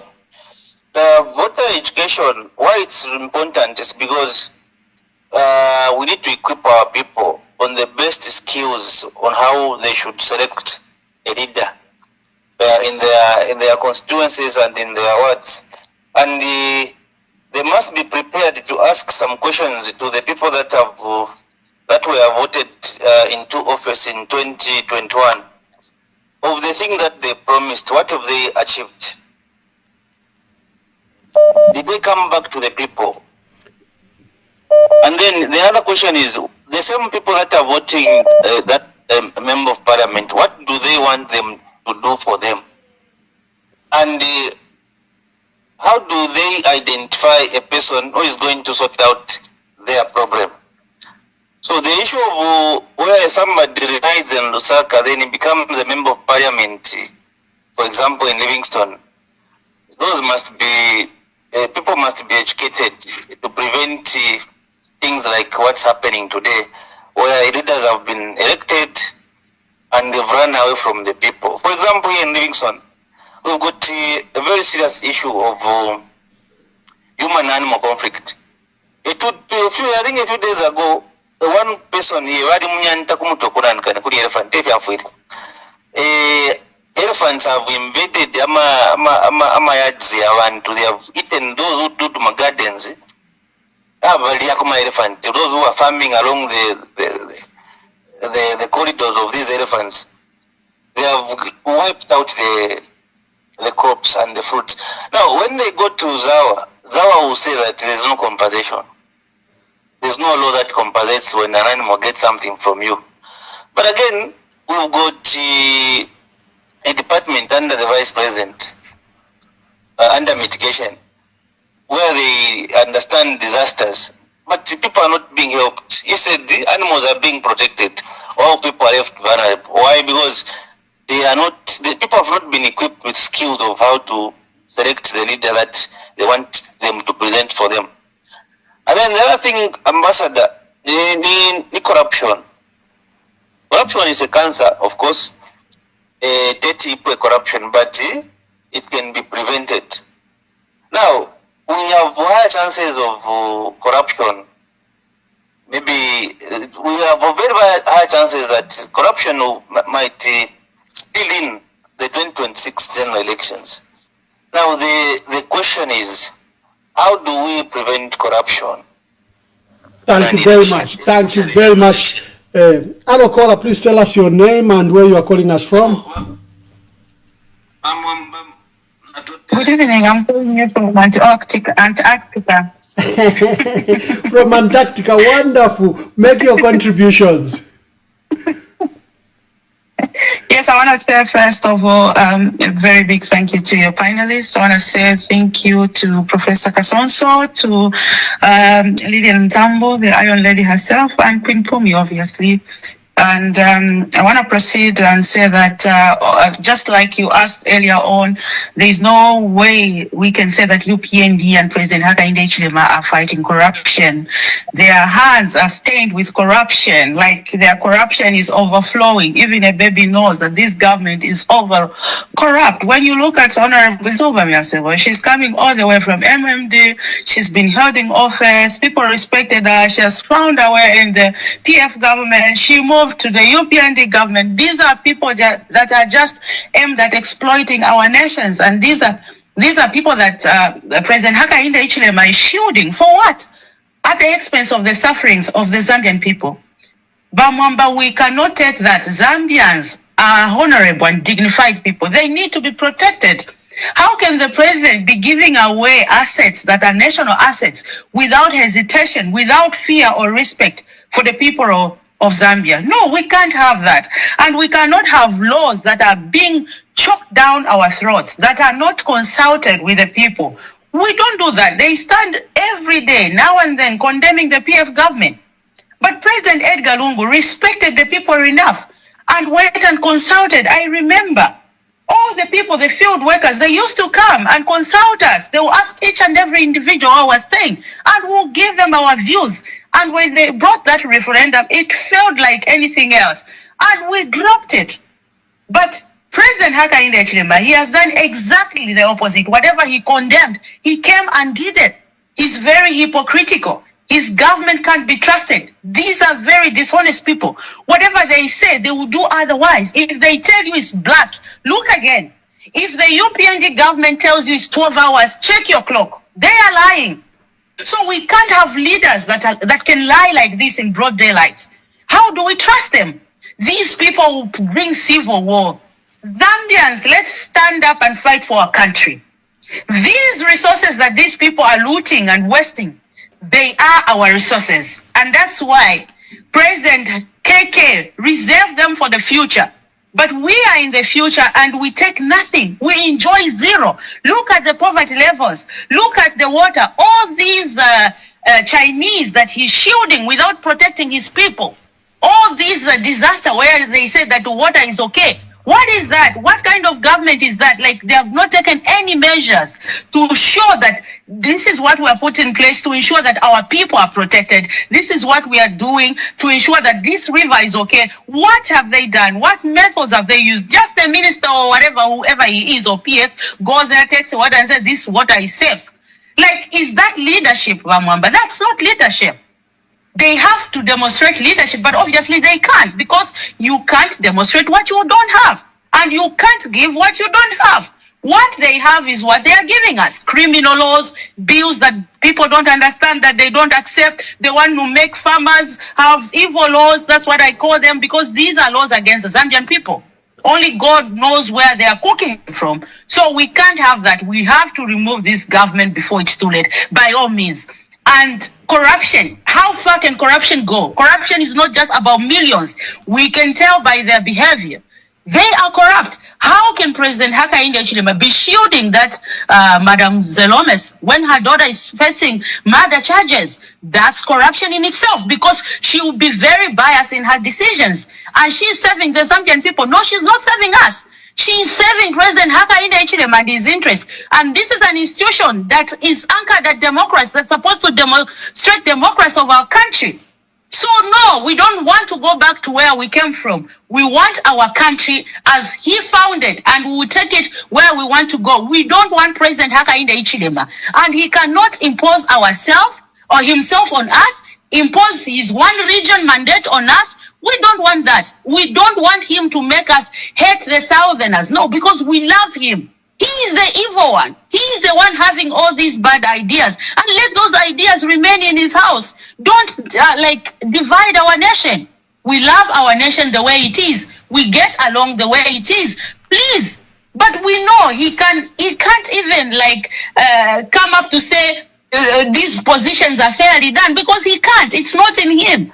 So these are all corruption steps that he's doing. So for me to say that they are not corrupt, they can imprison whoever they want. Of course, we know this government is run by revenge. This government is run by hate. It's run by bitterness. We can tell by their speech. Wherever they go, they find who to blame. They find that they find who to accuse. They find who to say this. If they don't sleep, it's whose fault. If they don't wake up, if the sun doesn't shine, it's this one. If the sun, how about you? Are you an angel? No, they are not. So we are tired. We elected them and we don't want them anymore because we don't like their leadership styles. I'm sorry. These are people we loved and we thought they meant well, but they never meant well. God knows who they are serving. Definitely not the Zambian people. They are against that. Thank you very much. Thank you from Antarctica. What a powerful voice from Antarctica. Let me take the last call for this series, then I throw it to my panel. I don't know how many times I've said that, but he will be the last one. Please tell us where you're calling us from. Hello, good evening. I'm Donosca and I'm calling from Italy. Oh, Father Donosca, yes, sir. Yes, please. Thank you so much for allowing me to contribute on this beautiful and wonderful interactions with the fantastic panel. I recognize Dr. Kasonso, Kumulos Tumbeko, and Leah Mutambo. My gratitude to you as panelists. Thank you very much. I would like to participate on two points. One is the issue to do with the ECO situation, the ECO impasse in South Africa. I know we had that there might be some discussions open with the family in South Africa. And here is my contribution. If the government indeed has good intentions to have a cordial dialogue with the family, the Lungu family. I think the colleagues have already stated some of the points, but I would like to repeat. The first thing, I think the President Hakainde Hichilema has to command his people to go and withdraw the case in South Africa. The second move he can do is to listen, respect the widow, and respect the Lungu family. Third is to give back the Patriotic Front Party to its original owners. And by that doing, it means that ECO now becomes the legitimate president of Patriotic Front. Why do I say this is fundamental? It's because ECO's body will never be sent off with dignity if at all the president keeps the family in the courts of law on one side, and on the other side, the president is saying, can we sit on the table and have a cordial dialogue? Now, that cannot happen, and that is not correct. It doesn't matter whether this is happening to ECO's widow. Tomorrow, if at all, I hope it never happens, but even if it's going to happen to Madam Mutinta, if at all one day she might become a widow, we will go against it and we will defend Madam Mutinta. Because morally speaking, you cannot take a widow into the courts of law and you say, can we sit on the table so that we have a cordial discussion? Second point, I see the government and some of the supporters of the ruling government, including now the chiefs. We have heard that Madam Nelly Muti is saying, some of the chiefs are asking me so that Bill 7 can go back in Parliament. Now, on these chiefs, who I think they are so careless, we have heard of these stories, starting from President Hakainde Hichilema, who went to Luapula, then to Kasama, saying, the women in Kasama has welcomed Bill 7 and they have accepted that we take it to Parliament. We have heard these stories when the president went to have a meeting at Mulungushi with the youth, and he was asking them, Bayuthi, yes, have you endorsed the president? Are you asking for Bill 7? Yes. We have heard these stories. So now, Madam Nelly Muti should not put the chiefs in this story. We were talking in terms of the wrong method they used to bring this bill to discussion. The method, what was wrong was this. It was designed or it was crafted by someone who was in the government. It's not the people's bill, it's the government's bill. That's why it's wrong. So even the chiefs, those chiefs, we hope they can mention their names. I hope Nelly Muti very soon can mention those chiefs. We want to know them so that we see who are these enemies of the country. When the church has said no, the Law Association of Zambia said no, many stakeholders have said no to Bill 7. Who are these chiefs? Where did you have a discussion with them and when? We need to know that because Bill 7 is gone. The people, they did not have time for that. So now, Hakainde Hichilema, that said, my observation is that politically he is very weak and is very scared of a leveled political competition. Very, very scared of a leveled political competition. Why do I say this? Whilst he is arresting the opposition leaders, he continues going around the country and campaigning. Whilst they are obliging the PF not to use that regalia, There was a marathon in Lusaka. Everyone was just painted red. This is a sign of cowardice. A coward does not allow the opponent to come with equal instruments. That is called a coward. Akaleni shitwale fuwaifwe. Twale wule michanga. Lindi baaka inde fitabaishiwa. Kubule michanga rumawula muminwe babiri. Rumalanda tiare tumwe nomba patwala tumotie tutse discuss. Pampula. Ngara ukosa. Pampula. Hakainde he has arrested the opponents on the other side and he's saying, where are the politicians? Yes, Your Excellency, Dr. Hakainde Chilema. The politicians are there. The PF is a very strong party. Do you want to test whether they are a strong party? Allow them to campaign. Allow them to protest. Allow them to wear their regalia. You will see how powerful this party is. And please give the PF party to the original owners. Mao Sampa said what he did was illegal. So whoever is holding on the PF, Your Excellency, you have the power. Show the Zambian people that you are powerful. You are not scared of PF. Give them their party. We see the competition and we want a multi-party system against Nevas Mumba, who is MMD.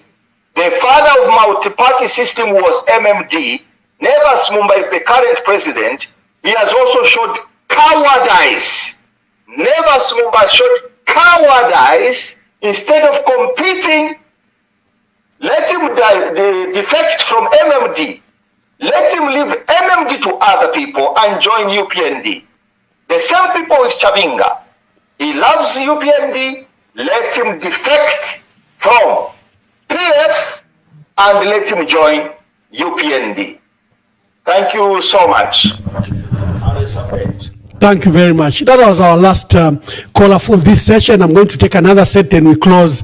I'll indulge you.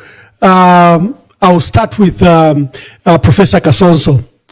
Nalete Michanga, Pampuleni. There were a lot of questions to you. You had said the UPND should close. You are now brought another issue. You said maybe we should close all the mines until we can figure out what to do with them because there's no benefit to our country. There were other questions.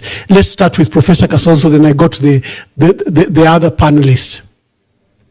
Thank you so much for the opportunity to contribute and respond to some of the issues raised by our callers. The first thing I would like to say is that the UPND is a cult of regionalism and a vehicle for division. They have weaponized, they've mastered regional politics, and they weaponize that against other citizens. That is why I insist that we remove them from government, also shut down that party, so the nation can start afresh and we begin to create a platform for unity. The UPND is a very corrupt institution also. We have established that based on the things that the other callers have said, their involvement in the Patriotic Front is littered in corruption. It's just one more evidence of corruption. Using government resources and government machinery to conduct lawless activities on political opponents. That is corruption. Stealing AIDS medicines, that is littered in corruption. When we talk about shutting down the mines, we are raising the conscience of the people that unless we go on strike as a country, we're not saying we shut them permanently, but we're saying let us strike these productions until the agreements are restructured so that we can be able to get something out of the mines. You cannot be exporting $8 billion and only get $500,000 from taxes, and then all the money just go. You bleed the money into the global economy. The current mining that is taking place in Zambia is useless to the people. We are getting nothing out of it. So we are raising the conscience of the nation. Let's renegotiate these contracts and let's strike these productions. Let's strike the destruction of our villages whilst we're getting nothing out of that. I like the another caller who enjoyed the phrase independence 2.0. That is what it's going to take. It's going to take the efforts of every one of us. What we're doing here is also a form of voter education. I can tell from the amount of calls and what the people are saying that, clearly this government has lost touch with its citizenship, its citizenry. They have lost the legitimacy. They've lost the legitimacy. And it's very important that we band together to remove them and have what I would call a government of national unity, which includes different political players, like the way it happened during 1991, like the way it happened in 1964. So the confusion in PF means that the PF is an injured institution, is an injured institution. So we cannot go to the World Cup with injured players. So we need new players and we need infusion of energy from different sectors of our society and our country. If I may, I didn't want to say this, but I am thinking that this time around, we must not only band together, but we must have clear objectives of what we want to achieve. We must have an agenda to improve the conditions of our people. The policies of the UPND clearly have not worked. They say that at one point they have 9 out of 10 of the things they promised, but the country is still a mess. It means that they came to big problems with small solutions, and those small solutions have failed to resolve the problem. Then why are we keeping them in their offices? We must remove these brothers and take them somewhere else to do something else. Clearly, the resolving the problems of Zambia is beyond their pay grade. It's beyond their skills capacity. They don't understand our country. They don't like our people. And our people see that. And when they see that, they are returning back to them the same rejection that they have rejected our people. Therefore, we must reject them. So those are how I would summarize the sentiments from the callers. I would like to listen to the powerful ladies on the panel. Thank you. Lily, you heard the comments from our callers for the last 30 minutes. Give me your views. Give us your views. Thank you so much. From the callers and from my observation, Zambia has rejected the UPND as a ruling government because of the many aspects. There's too much to mention. We can actually take even like a week just talking about UPND 24/7. The UPND has just come into government to personally revenge on the Patriotic Front and issues that President Hakainde Hichilema was still harboring inside. We cannot have a leader who is injured that wants to play on the emotions of Zambian people, and particularly with the impasse in South Africa, where President Hakainde Hichilema pretended to be this person who was no longer interested in the barrier of ECL. And, he told people that we had moved on, but rather continued with court cases. And they are using state funds, which doesn't even make sense to me. And I would like to plead with the Zambian people to say, look, if we have a leader like Hakainde Hichilema who does not listen to the Zambian people, you don't owe him any favor to give him another chance in 2026. President Hakainde Hichilema has failed and he deserves no chance at all. Politics is not a love affair. We're not in a relationship with Hakainde Hichilema. We're not interested in how he grew up as a young kid and how he was told to rear cattle, and he wants to pour his stories to us so that we feel sorry for him. We're not interested in that. We're interested more in how the Zambian people are going to live. For some of us who've lived in the diaspora for many decades, we have seen how the governments are able to help their children in terms of education. He brags about free education. How many students are in a class? Close to 200 to one teacher. Are these teachers being paid well?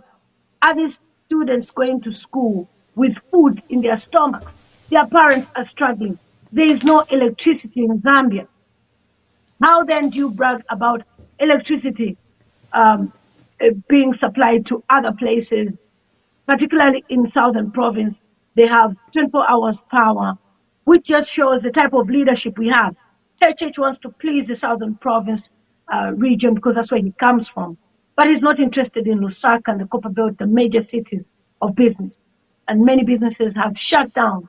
I was even, surprised to hear of some international companies that have closed down. People have lost their jobs.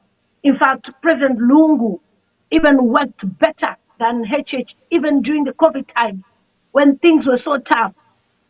President Lungu, may his soul rest in peace, held Zambia together. Zambians survived. But with HH, it's like people are just surviving by the grace of God. 1 minute he brags about bumper harvest. Another minute, people are being murdered in Mufumbo. He doesn't even know what he's doing. He's running the whole government by himself. He's certainly not working with other people. He's not following the orders on how government should be run, which is why we should never experiment again.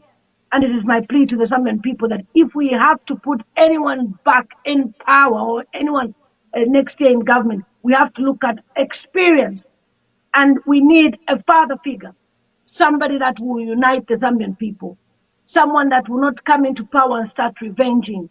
And whoever that we are going to recommend as the diaspora, just know that this time we will not make a mistake. And that's why we've apologized to the Zambian people to say, we thought HH was a credible leader. We used to have Zoom meetings with him, but he has completely failed, lamentably. And from what you can see from the Patriotic Front, what's happening, I even started a petition. The Patriotic Front no longer have their party with them. And the person who's behind that is President HH. Why? Because he fears to lose again. HH lost 5 times, is it 4 times, 5 times? And he was desperate. We could have questioned God as to why this person was so desperate.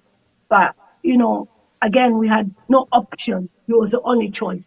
But this time, with this of Dr. Edgar Chagwalungu and the injustices against Zambian people want to speak. We've seen the abduction of Waimi. What type of a government is that? We've heard JJ Banda's story. We've seen so many members of parliament lose their seats because HH wants to form this government of one-party state. It is unfair for HH to behave the way he's behaving because the Patriotic Front gave him a chance. They respected the democracy. He came into power, and now he wants to bring in Bill 7. He wants to bring in Bill 14. He wants to bring in so many bills to oppress the Zambian people. And the Zambian people have decided. Zambia has rejected President Hakainde Hichilema, and he must retire in August 2026. You must be crazy as Zambian people to vote for HH. Don't give him any chance. He doesn't deserve any chance. We can't have a mafia as a leader, as a president of Zambia. It has never, ever happened in the many decades. Each time I see HH, I just see the Godfather. If you watch the movie The Godfather, this is somebody who's doing so many deals. He's involved in mining. He's involved in Mingalato of, what's happening in South Africa. The judges in Zambia, the whole, judiciary system is corrupt. We are not seeing fair justice. And then at the end of the day, Zambian people are told to be silent. If a Zambian speaks, they are being followed. If not for the diaspora voices, I don't even know how the Zambian people would have survived. They can't breathe. The Zambians are oppressed. And it's up to you guys to look at the freedom in 2026. Do you want Hakainde Hichilema to continue for another term? For you to be silent and be sending hide by ID, calling from the land of AI? Or do you want to change government? I highly recommend that HH must retire. There's even an allegation on his wife that she's involved in a mining scandal. What type of a government is this? When they were trying to punish Mama Esther Lungu, they thought they were perfect. But now UPND members themselves in Mukushi are exposing the dark secrets of the UPND. We've seen the UPND post about how they have so many mining licenses, about 7 or 10. One person has all those mining licenses, whilst the Zambian people suffer. For me, I'm not happy that the Zambian people are suffering. They can't even have 3 square meals, and yet our country is rich. Every day, HH is meeting people in State House. There's one video I even shared on my platform where he said, "Can you turn off the camera so that we can discuss privately with some Egyptians?" According to him, he was ordering for medicines from them. Now, what contract or agreement are they getting into off camera, which we couldn't say on camera? He's a very shady leader. He's very dodgy. And I don't think we can trust him again. It's a big risk to trust him with our resources. We can try other leaders who are more competent, have experience, and will bring unity in our country, Zambia. Thank you. Thank you very much, Queenie. Lily Mtambo, I was seeing in the comments, someone has said, Ambassador, you said there is a leader of a political party among your panelists, but you didn't tell us. Is it Professor Kasonso? Is it Lily? Is it Queen Pumi? Well, it's Queen Pumi Stumbeko. She's a political commentator. She's a founder of the New Era Democratic Party, and she also runs her own podcast, which you should watch, by the way. She analyzes political interests, Queen Pumi Zambia podcast. So it's Queen Pumi who has a political party. I guess Zambians want to know you intimately as our analyst. So give us your views. Then I'll come and ask one question before I allow the last set of viewers to call. About, I want us to come to the issue. The UPND say they are a success and that they should be re-elected. But first, Queen Pumi, give your views and come and answer that question. Thank you, Ambassador. So I think that actually the President Hakainde Hichilema, should be impeached. We have just hearing of a trending story where the Prime Minister has resigned over 20,000 euro scandal. He has resigned, he has stepped down. Now we look at Zambia, what is happening, it's billions of dollars, you know. The examples are there, the mining, the privatization, privatizations of our mines openly. You know, that is billions of dollars. So for me, I think the president should be impeached. And I know we don't have the numbers in opposition to support this impeachment, but I believe that even the UPND members of parliament, if they are in parliament to serve the people and they look at the track record of the current president, they should put their vote on impeaching President Hakainde Hichilema. Now, President Hakainde Hichilema knew his plan. He actually deceived us. Because if you look at the formation of the key roles in the government, the ECZ is manned by a personal friend and lawyer for many years. And also the parliament is manned by a woman who was a personal lawyer and friend. And we also heard that Jito Kayumba is a son to one of the close ministers. Coming to the Lungu case, the PF case, the woman who is the judge in charge of that case is a relative to the president. So we see he's very strategic in appointing all the key people, the key players in governance of Zambia. And this is a big mistake. We Zambians, we are standing there and watching this play out when it's 100% nepotism. And if we are well-meaning Zambians, whether you are UPND or PF, this is a grounds to impeach somebody just on the formation of his government and the key roles, the evil triangle, the people who are in there, they are on his 5 finger or Valanda channel, 10, the 10 important contacts on his phone. Those are the people, the key players in the government. Now, on the calls that have been coming in, Indeed, we are facing selective application of justice. We are facing the capture of PF while the praise singers stand on the mountain top. There is no opposition. You shamelessly say there is no opposition when you have tied the hands of PF. PF hands are tied. They are in a wrangle to free the presidency. Their presidency and office bearers were changed overnight, which Mao Sampako faced. And now we have an imposter Chabinga who is there.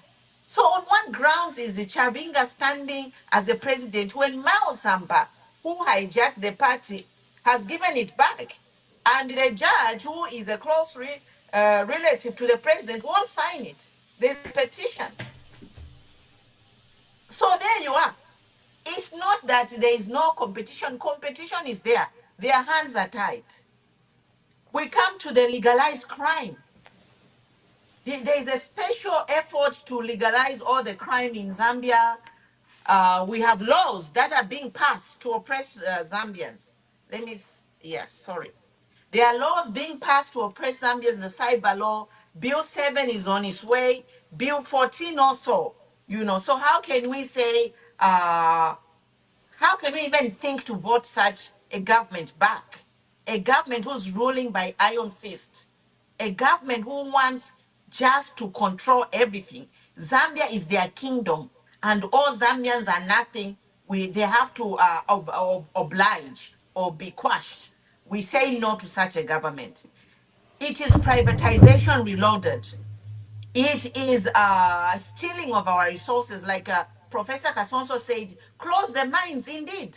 I saw the Sesheke Livingston Kazungula Road and my heart was bleeding. The road is like powder. If we had a government of honor, they can even collect a little bit of change from these mines to do the mines, the roads on which they are looting our resources. You have no shame. You allow resources to be looted on bad roads. There are drivers, truck drivers driving those roads every day. There are accidents. But we have a government saying, Kwenyu 2090, look at the roads. You are enabling looting of our resources, and you, instead of investing in a fast rail service to extract these minerals, you have taken the load from the train tracks to the roads so that your trucks can transport these resources and you get paid. But meanwhile, our drivers are risking their lives. People are dying every day because of the congestion.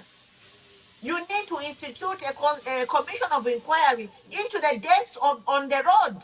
It's because of the congestion, the wear and tear, the bad roads which are happening. They need to go.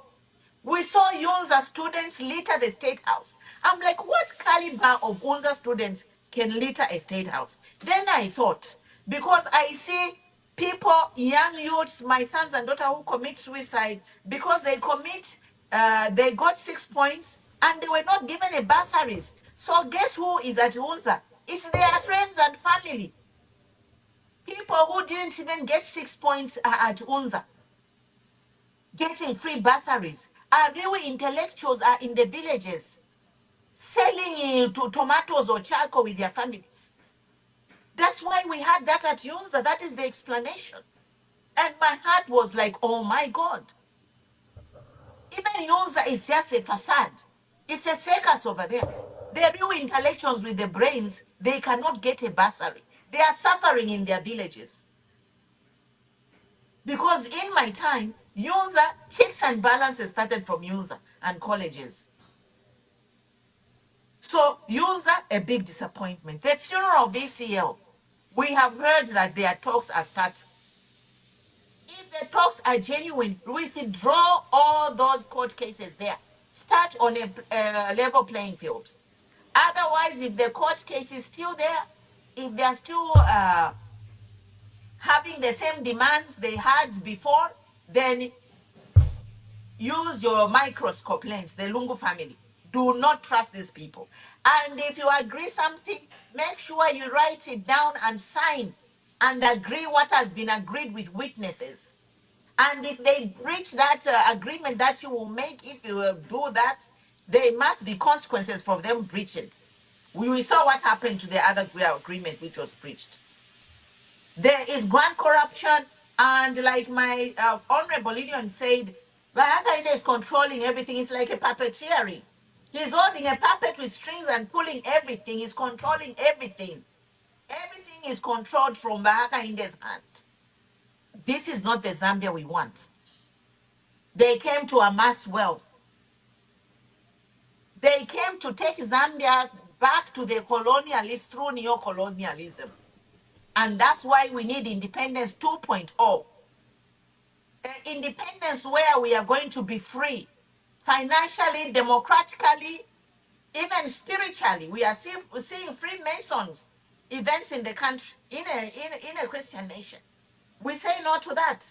So in closing, I would like to challenge President Hakainde to come clean and stop manipulation of the Zambian people's minds. Claiming one thing, but other thing is happening. We are not babies. We can see through it all. If he's not going to be impeached, then at least let him there be free and fair elections. We are seeing vehicles with the plastered with the campaign material driving around. Why do you need to campaign? Because you're already in government. Your wife should campaign for you. It is people like myself who has a political party and who has an ambition to change people's lives who should be driving around my car there campaigning to be president, not you. Because you, as the president, your words should speak for you. And it is a shame. It is a shame, really. And Zambians, make sure you vote this man out. If you don't vote him out, let us impeach him. Enough is enough. Thank you, Honorable Ma'am. Thank you very much. Enough is enough. We either impeach him or we remove him. Now, that t-shirt has just been sent to me by a caller. He says, I'm part of youths that voted for President Hakainde Hichilema, but I didn't know. So he's saying we need to popularize this. Sorry, I didn't know.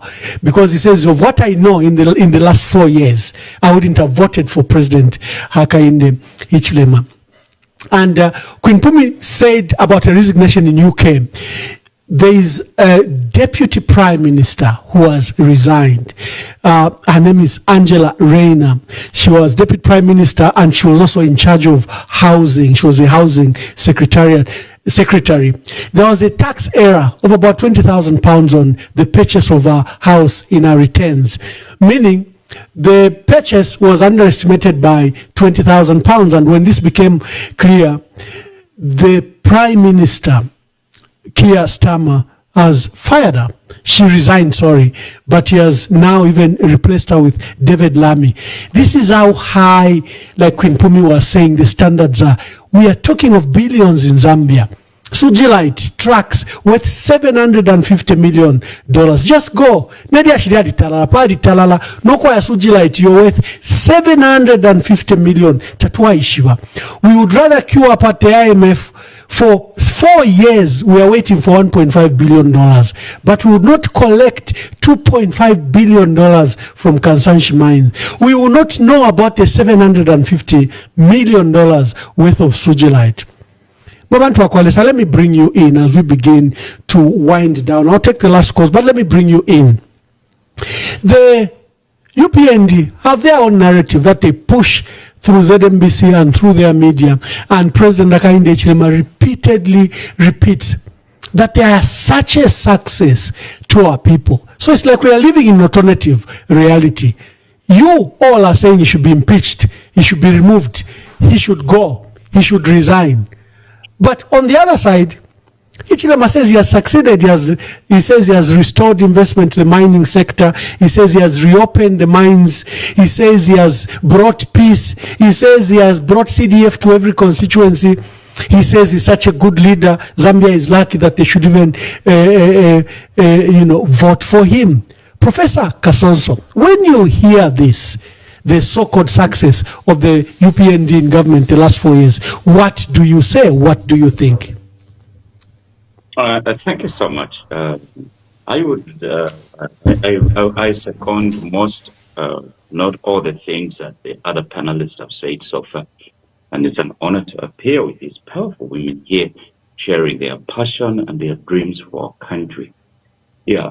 So when the UPND says success, it's they are looking at the concept we call in accounting box ticking. Box ticking, you can list 10 things and then you are checking around the box. This I have done, this I have done, this I have done, this I have done. And if you look at their box ticking, you would be surprised how much credit you can give to them. But the biggest thing is when you are entering government, you go there to solve problems. So what is the fundamental problem of Zambia? So their definition of the problem of Zambia was inadequate in the first place. Their solutions were inadequate in the second place. So even if they box tick that they've succeeded, the country has moved. Has it moved? Why? Because they have not understood what the problem of Zambia is. The poverty levels of our country are still above 60%. So it means that they haven't put a dent in the poverty levels of the people of the Republic of Zambia. We also have to look at the cost of living. They have not come up with adequate answers to mitigate for the high cost of living in the country. Yeah, they found problems, yes, but that's problem of leadership. Leadership has to come and resolve problems.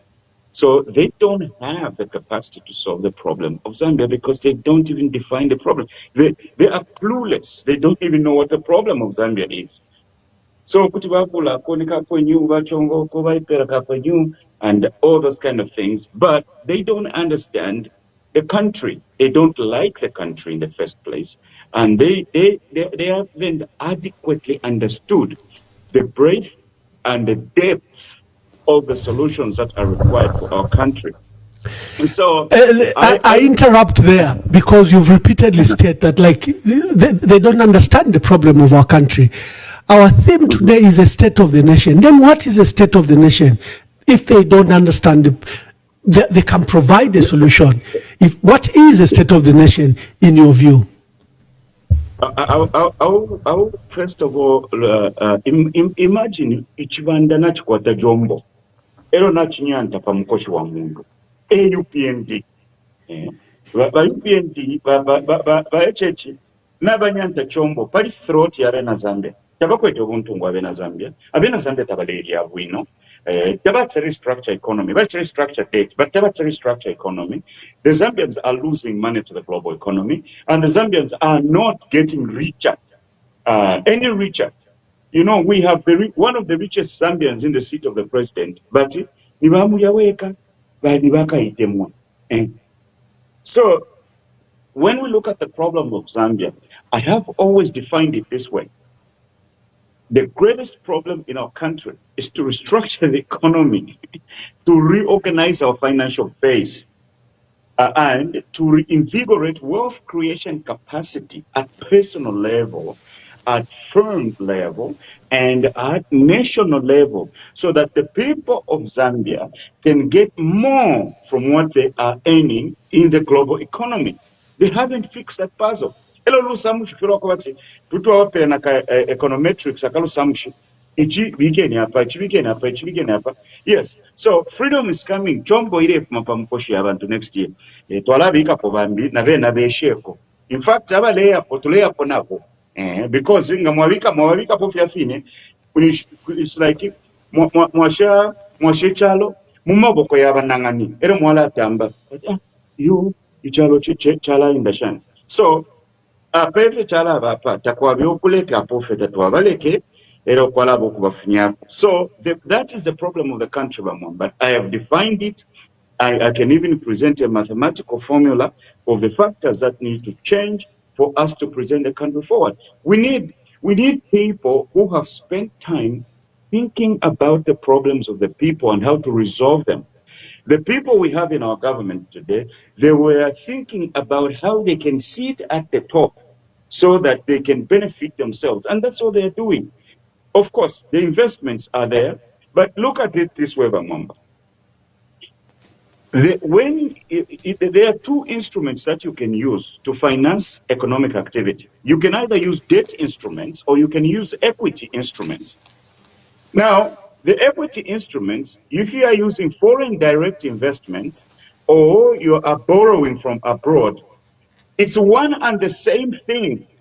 It's one and the same thing because the money to pay for FDI or the money to pay for the debt instruments, for the debt, is going to have to come from your resources out of your country to go. And that is not money people can count on.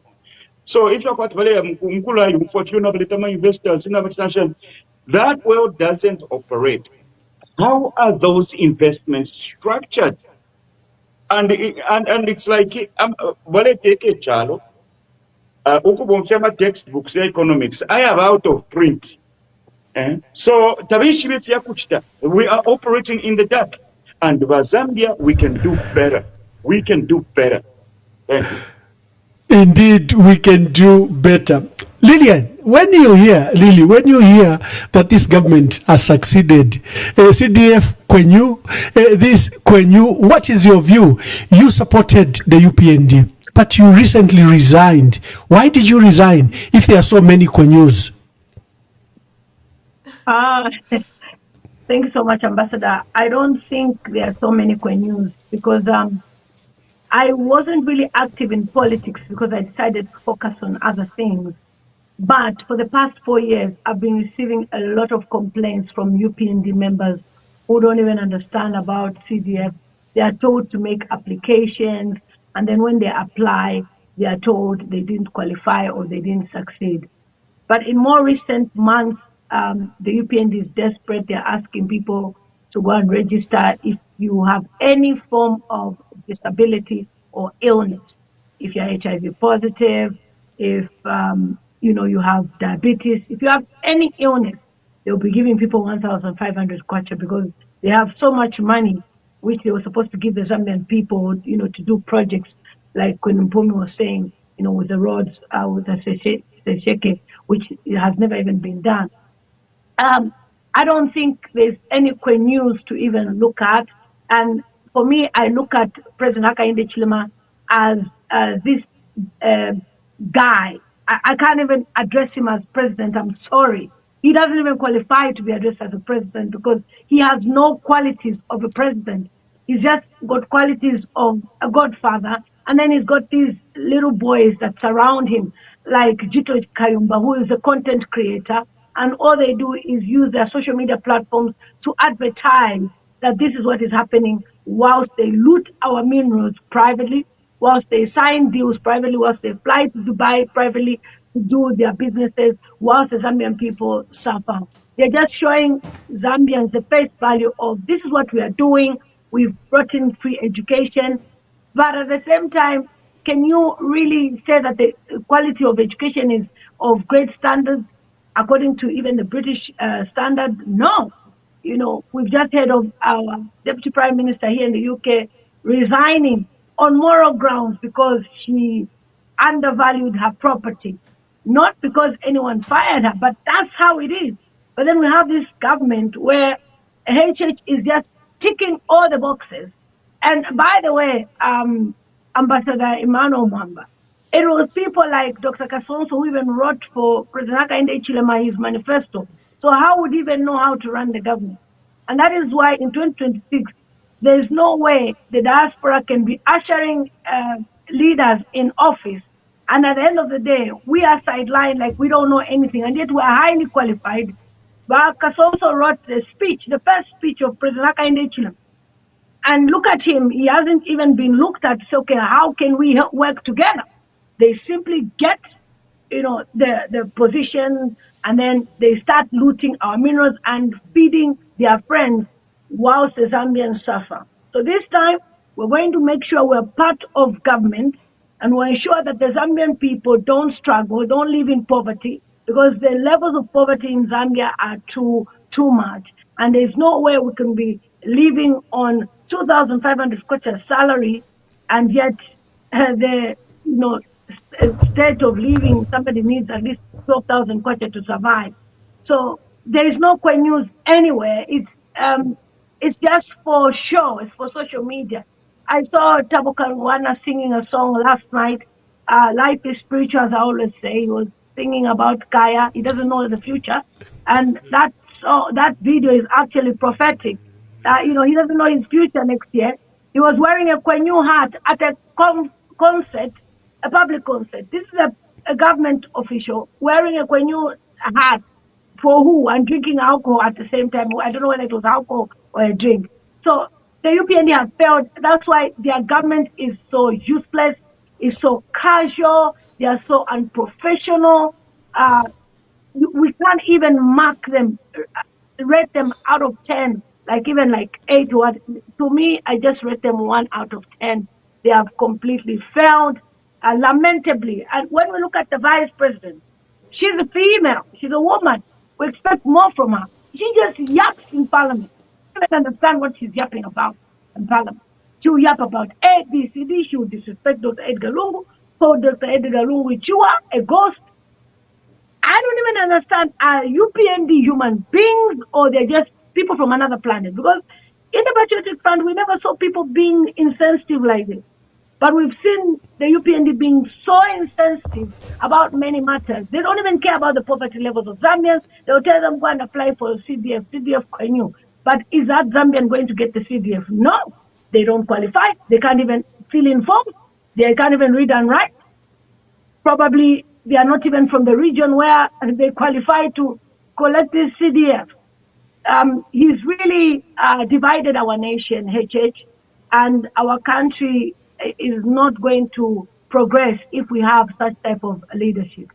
And there's a lot of things that is going on within their party. They are fighting themselves.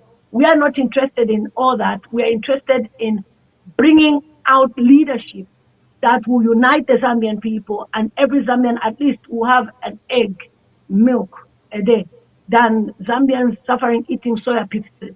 My Zambian people send me messages in my inbox to say, look, we're tired of eating soya pieces. How can you be saying when you are eating chicken, beef, and yet the Zambian people are eating soya pieces? You reduce transport by 1 kwacha, and you make a big deal out of it. They reduced fuel for a bit. It's gone up high again. And when you are around, for me, I just see them as they are too shallow. And that is why we even see us, because we are talking about what's going on in the diaspora. We even saw some media houses that are connected to the UPND, like also publish my passport. I know, is that what you call government? Those are jokers. How dare you publish my passport on social media? And now I was on one group where somebody sent an audio to say, we have all your details, we know who you are. What is that? Is that what you can call government? I used to speak against injustices during the Patriotic Front. I would fly to Zambia and no PF member ever threatened me, ever. And that is why I have taken this fight to say there's no way I could allow HH to be in government next year. It is a joke. In fact, it will be an error if Zambians allow him. There's nothing to continue about. He should just retire at his farm.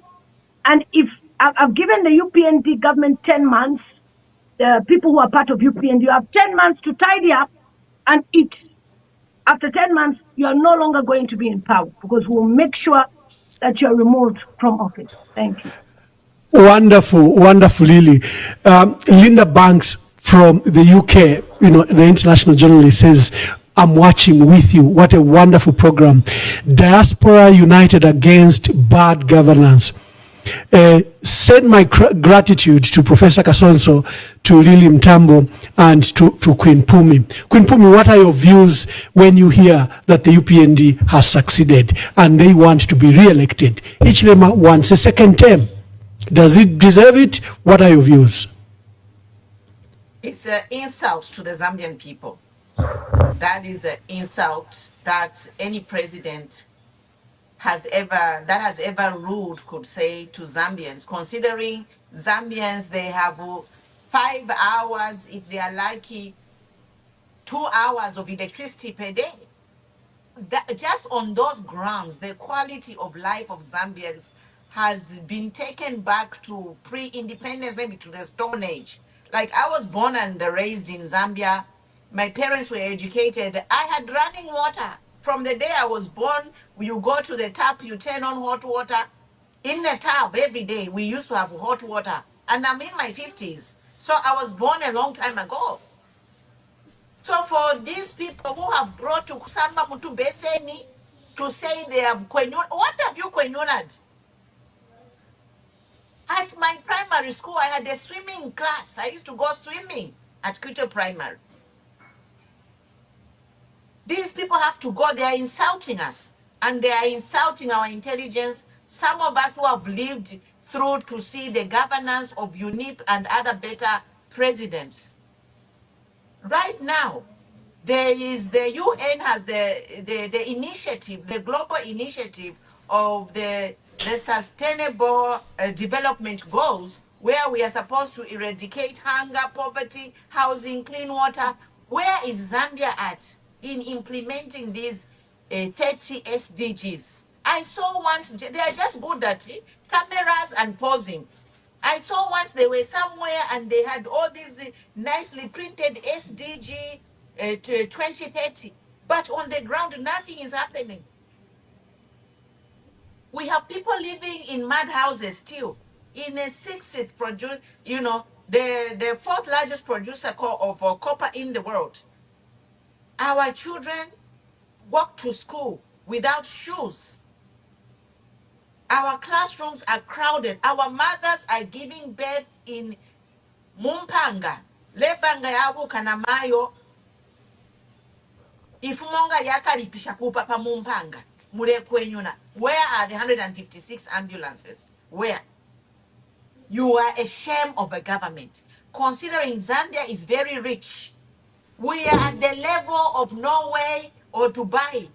That's how we are supposed to measure our quality of life. Every Zambian should be a millionaire. If this world is divided equally, you are supposed to be building modern shelter and housing in every corner in every ounce of Zambia is supposed to have a tarred road with the government built housing, which is not expensive. There are modern methods of technology which can be a project which can be done within a year. Every Zambian can be in standard housing as regulated by the UN SDG of 2030s. Nothing of that. With diaspora, we are huge because God has blessed us to come over here. And we see here in America, they are implementing the SDGs of 2030. They are building affordable housing and shelter for everyone. Even in Europe, it's happening over there. But Zambia, a poor country, 3 billion is disappearing. Mulelumba kwenyu, uwatulo wanina nkanshi. Twisa nomba kuli poverty. The poverty levels are astounding. I'm reading here the multidimensional child poverty as of 2024 are saying that 70.6 Zambian children suffer from deprivation in 2 or more areas of well-being, affecting 6.6 million. These are numbers from the UN, and then he went praising Kwenyu. You think you don't, even you, if you go on the internet and do this research, I'm sure if you're a normal human being, kutu akwata nensoni, you can't even do Kwenyu. Because the poverty levels are astounding. And a normal government should resign or be impeached. So all we can ask Bahaka in there, for heaven's sake, step down. You have already put your wife in a problem by giving her a mine. Because you saw what happened to Esther Lungu Pama flat. No, by Mamtita Pari mine here. What is going to happen to you? So we are here.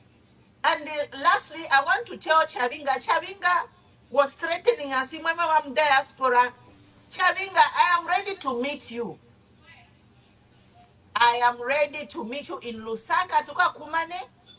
One-on-one, you and me, let us meet. Because you can't be threatening us on the cameras. I ZNBC. Na police na be minina kunu makumo. We are not the type of people who you can threaten and get away with it. And if the law of Zambia was working, you will be arrested for threatening somebody. In countries where the law works, you threaten somebody, and it will have a camera, you will be punished, the police are knocking on your door and charge you for threatening somebody's life. And this is the government you want to bring. Mwebena Zambia nga mwapanga fe mistake ba HH wakapite 2026 chapwa. Wonderful, Queen Pumi.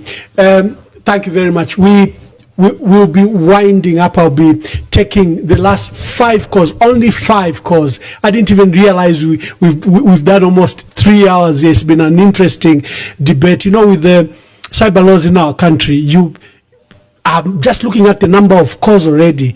There's so many. People want to vent, and we've had an opportunity to do so. I've been hosting Professor Jones Kasonso, an accounting and audit expert, and is a lecturer at various universities. Queen Pumi, leader of the New Era Democratic Party and a professional here. So is Lily Mtambo from the United Kingdom, and all others at code. We thank you very much. Let's take the first 5 calls, and then I come round to ask my panelists to give their last remarks, and we close the day. Today was the red moon. There was they call it the blood moon. So please call us. Be brief, but ask your questions. I already have a caller here. Caller, please tell us your name and where you're calling us from. My name, call me Mr. Mungwi. Mr. Mungwi, make your contributions. First of all, can I recommend the 3 panelists, Professor Kasonso, Vivian Mutambo, Mboya Wesuyo, and my Makwenya Pumulo Stumbeko. You see, without people like you, Zambia wouldn't have gained independence. And I must make it very clear to you that what you are doing, you are not doing it for yourselves. You are doing it for the country and the generations to come for so many years.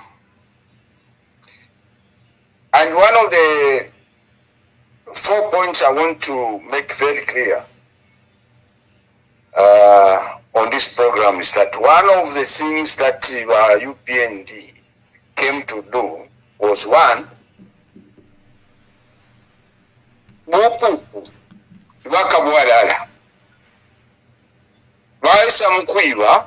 using a manual, everybody Zambians, they can't see rule them. This is very sophisticated, they can't find us. Point number 2, bayambu kukaka abana abo abali mu government bakuti kyalo kimuno kwe bati abali muri government bali bapupu, and yet what they are getting out of Zambia, these criminals.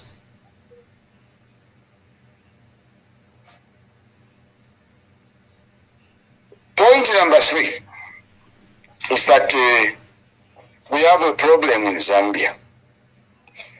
Because once if you have a monokutila pantu Edgar Lungu was president. No one president. Our president. There are too many candidates. Everyone who stands up, ungalanda tukisumbu wino na win. Mwayaku by election wayafu mama 3. Kutu wa ina shani. What is at play? Ngata tulelanda pali ababantu kutibawe pamo. We are wasting our time. We are wasting the times of those guys who are doing very important jobs wherever they are. Professor Kasonso, Professor Makwenyani, Pumulo Stumbeko, and Lilian Mutambo Yombuya Wesuyo. The most important thing is, let's talk to these chaps. Abari monokutibateka. Ukuteka tumwateka no babantu kamonga basumino kutira oyuino tusale. Ero kabiri chikalamba chakutila ushe apatwinine tepala batira okufunya okuboko mu lupako kunakirira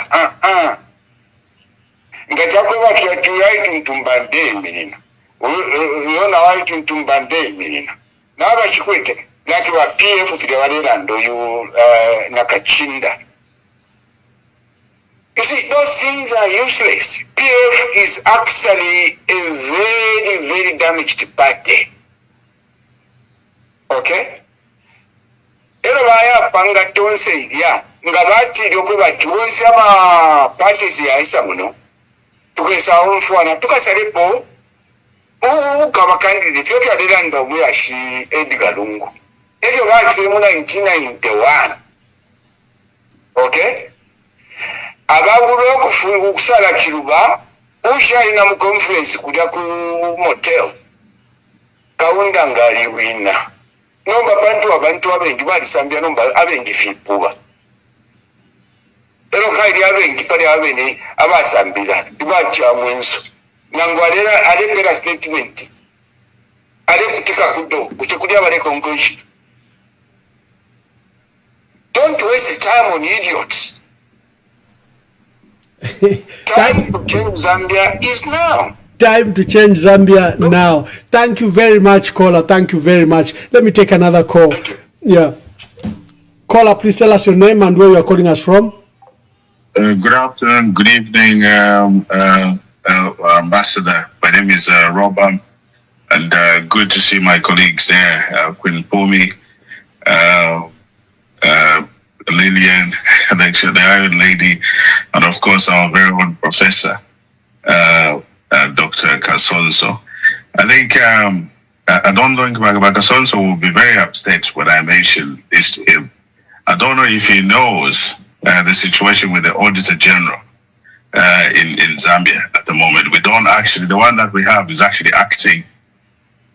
So from the time the UPND government came in power, they've not even had an Auditor General. That is because the Parliament couldn't approve him because he was failing. He failed in terms of the criteria that is needed.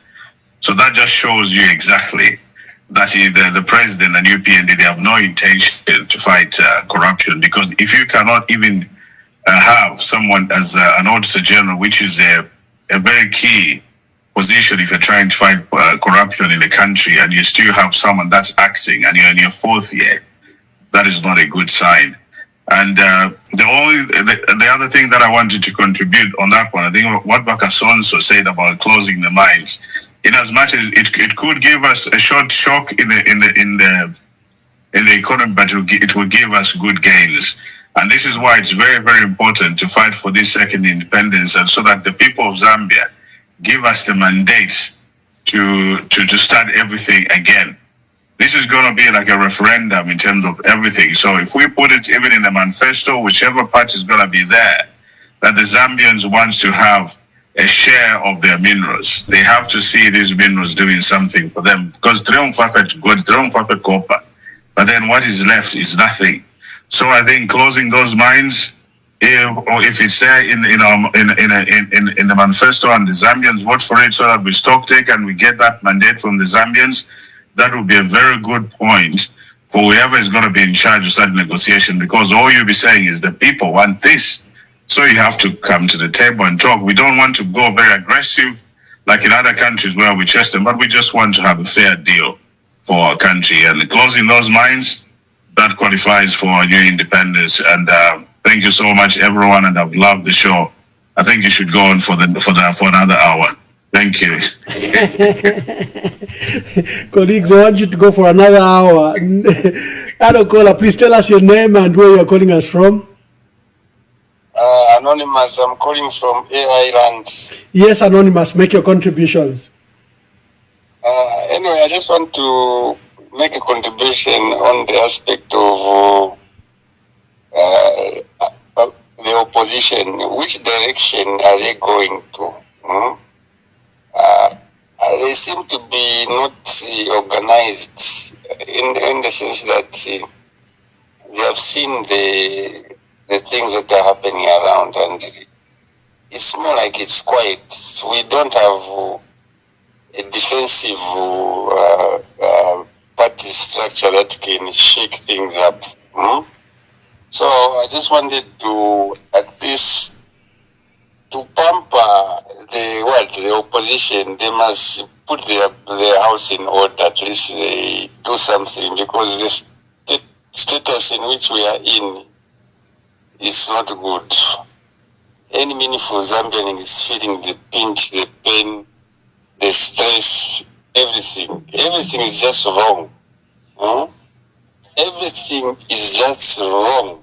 There is nothing correct about our country right now. Everything is just wrong. We need people who can unify our country and build our country and normalize things,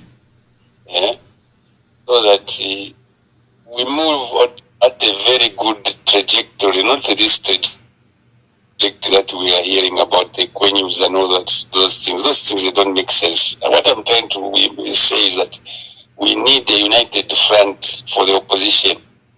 Pick up a leader, sensible leader, focused leader, who can put Zambia on the roadmap and on the global stage. Thank you very much. Thank you very much. Thank you. Moment Wakwalesa, let's begin to wind up. I'll invite Professor. Professor, what are your remarks? Thank you, sir. Appreciate that. First, let me begin by commenting on the three callers, Mr. Mungui, Oba, and Anonymous. I want to take you back, the people of Zambia, to 1998. And if you are a soccer fan like me, I want you to go back and diagnose why Brazil lost that World Cup. The World Cup in 1998 was won by France. The biggest player in the world was Ronaldo, not Cristiano Ronaldo, the original Ronaldo. And at that time, he had a niggling, terrible injury to the leg. And they kept pushing him, injecting him with pain pills so he can play. And he couldn't tick in the end. France lifted that World Cup. Why did Brazil lose that World Cup? Every commentator will tell you is that they took an injured player into the tournament. We are talking about fighting for independence. Professor, let me just bring these last two callers. I forgot I promised last 5 and I took 3. Hello caller, please tell us your name and where you are calling us from. Thank you. My name is Jess. I'm calling you from Aberdeen. Yes. Sorry, I had forgotten about my own promise. So you're among the last 3 callers. Thank you very much. I just want to recommend, first of all, the panelists. They've done a tremendous job. Indeed, Zambia has a voice. Thank you very much. Excellent work. My contribution, simple and straightforward. We're talking about fighting corruption. The leader that we have is corrupt. Why am I saying he's corrupt? He has refused to declare his assets. That clearly indicates someone that is corrupt, and he does not want people to know what he has amassed, even after, being in government or after leaving power. He doesn't want people to know he's corrupt. He's shielded people that are corrupt. None of the ministers that have been, found wanting, even by the FIC report, has been subjected to the process of the law. None of them. He shielded them, he's protected them, he transfers them from one place to another. He's such a corrupt president. There is no way our country can develop with this kind of mediocre leadership. We do not have a president that cares and loves the Zambian people. All we have is a person that is leading a small group of people that have bought into this evil language of Kwenyu for nothing. That is what we have. What we need is leadership that loves the Zambian people, leadership that cares for the Zambian people, not a leadership that is going to sell electricity when the people in the house do not have power just because they want to make profits. We don't want that. And I believe that most of the leaders are following this conversation and they've heard, the voices of the people that are speaking on the panel right now. Excellent job. Kudos, ladies and gentlemen. You are great. You are an asset. You deserve medals. God bless you. Thank you very much. You deserve medals, panelists. That is our caller. Let me take two more calls and then we begin to wind up. There have been a lot of messages, and we didn't have time to read the messages. But the callers, I love callers because people can hear their voices. No one can accuse you that you're manufacturing an opinion because our people can hear. But you can see from the comment sections on all our platforms that there was a lot of contributions. Okay, as we are bringing in the other caller, Queen Pumi, let me bring you in. I've promised, so we are remaining with two callers, but you can make your contributions for now. Then we'll come and begin to do the wind up where I'll ask all of you to make your last remarks. Thank you. So for now, I just want to remind the Zambians that we have a president who is self-serving. He has refused to move into State House. He has refused to declare his assets. His wife was among the first beneficiaries to have shares in a mine. He flies to lunch with a helicopter or blocks the road. And this is not the kind of leadership we want. We want leadership that will serve Zambians and put Zambians first. In 1964, we gained a flag, but today that dream has been betrayed. Citizens are silenced through the cyber law. Opposition leaders, they are exiled, locked up, and we even had the worst thing happen, the loss of life of our beloved president, ECL, and also opposition leader Nawakwi died due to the injustices of this government. So Independence 2.0 is about dignity for Zambia, reclaiming justice and freedom. So Zambia can go back to the 1991 multi-party democracy that was ushered in. So if you are doubting that Quenu is working, you are mistaken. We are praying for you. Those of you who are blind followers, we are praying for you because we know you are struggling. Civil servants, they are underpaid. They are getting half of the food basket is what they take home pay. They are living in debt, They are borrowing from Peter to pay Paul. It's a saying. They are living on debt. So we are in a problem, and the only way we can fix this problem is Thank you, Queen Pumi. Thank you very much, Queen Pumi. Let's take the last call. Then we go to wind up. Hello, caller. Please tell us your name and where you're calling us from. Mwewa. Ni finch mwachako.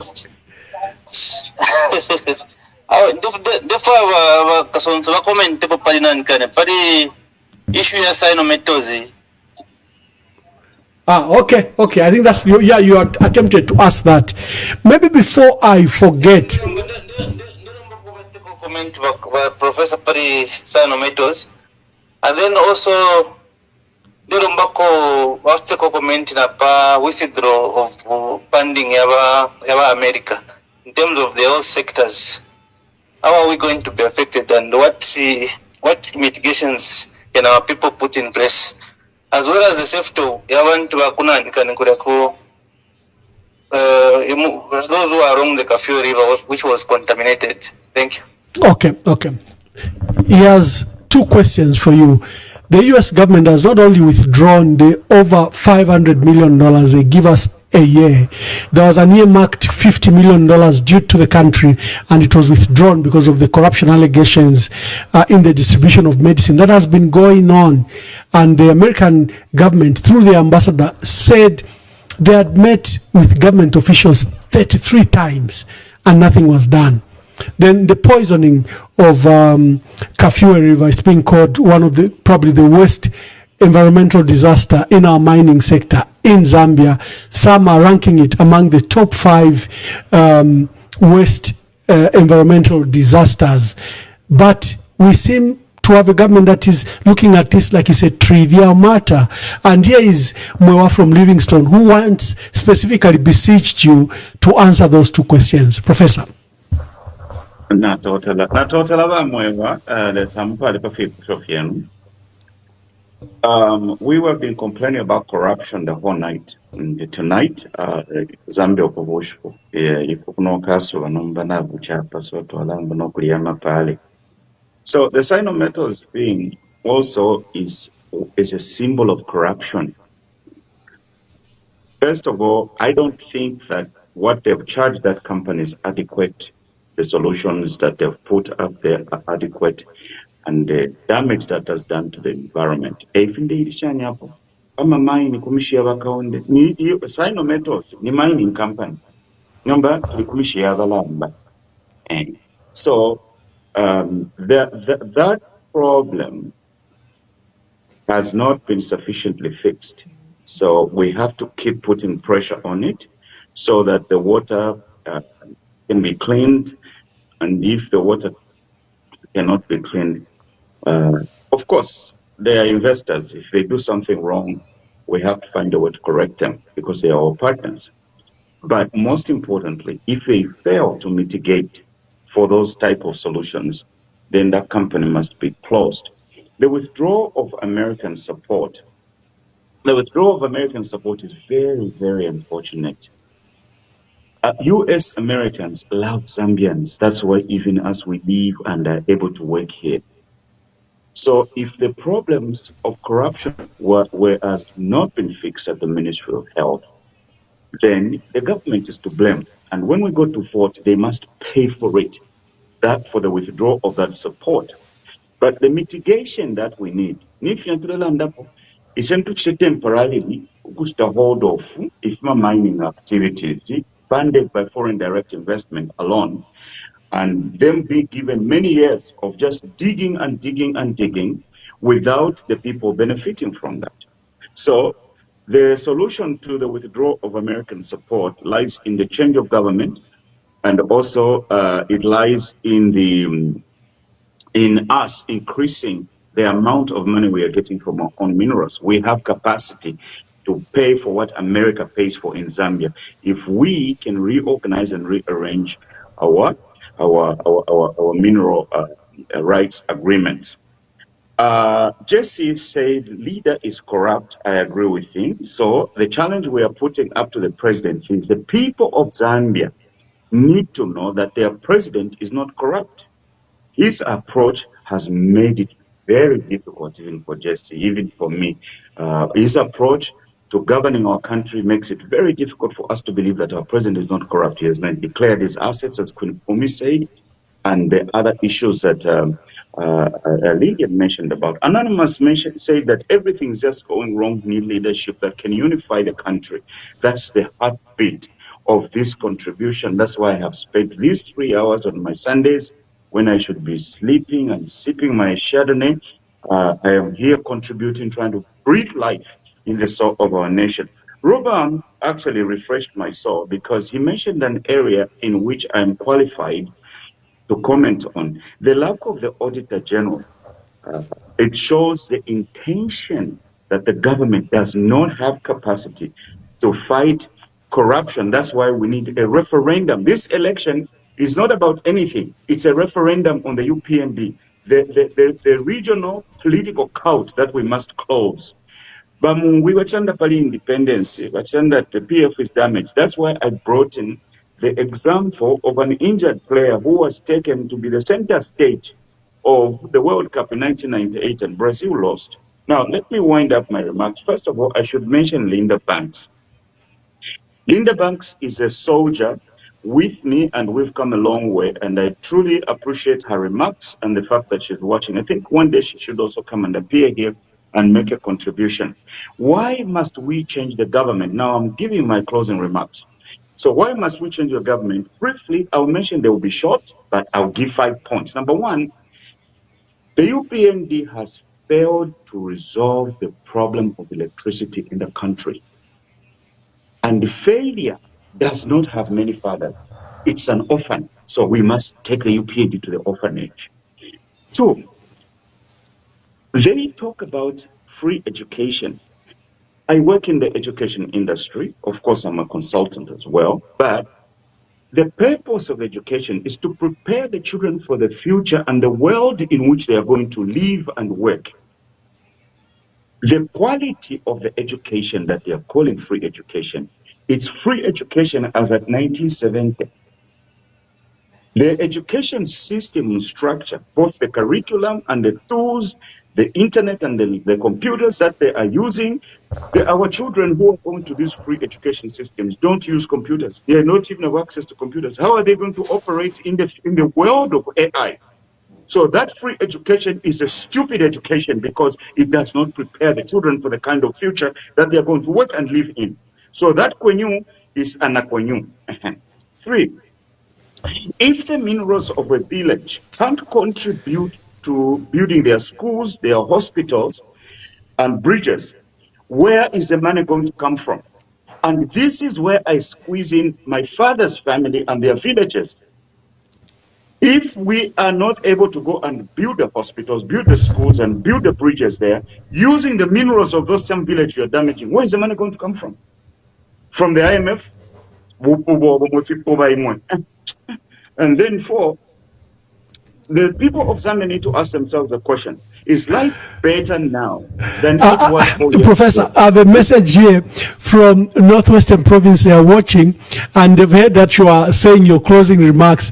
They're asking that in your closing remarks, may you speak to specifically also to Northwestern Province in your language. I was just interrupting. There's a message here. So they are listening. They are listening. Thank you so much. So the people of Zambia need to ask themselves, is your life better off today than it was 4 years ago? If not, let's look at a different option. Eh? Lily mentioned here that politics, they too poor. Yo nishipikisha club. No, that was picture club. That was picture club. It's up over picture club with the UPND. And finally, the people of Zambia need to know that their leaders are not lawless. They are breaking the laws. They are breaking the laws and they are trying to govern. How are you going to govern whilst breaking the laws? Bano bangikaji kusoroeshi abe ba UPNDP balupulepo bafwayo mana bakaleta bazunguka okwa, and they are just digging and digging and digging and digging, destroying our villages. Our grandchildren will not have villages because bakasha mu birenge bakapoya yonse nangulire basenda nekujisha abana bawe, and when you don't have anything there. So twaya itu bafunyepo tubikepo bakwabo. Let's find different partners. Mube nakumva bangikaji namba hapo jiwe nkabwera chikwabo ngena tanatu mwawa byabulea sakwiyo. Thank you so much. Wonderful, wonderful. Lily, give your last remarks and also reflect on the callers as you give your last remarks. Thank you so much. For what is happening in Zambia, I just want to beg the Zambian people to do the right thing and make a decision. I mainly picked on the point of the opposition leaders coming together.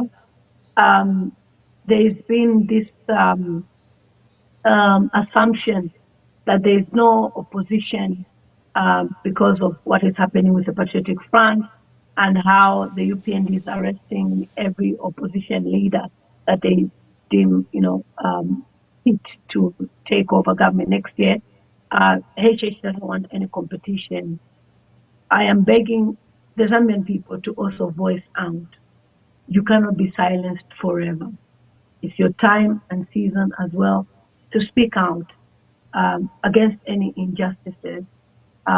Even as we are looking at the different aspiring candidates, our dream is to see a leader that will unite us as Zambian people.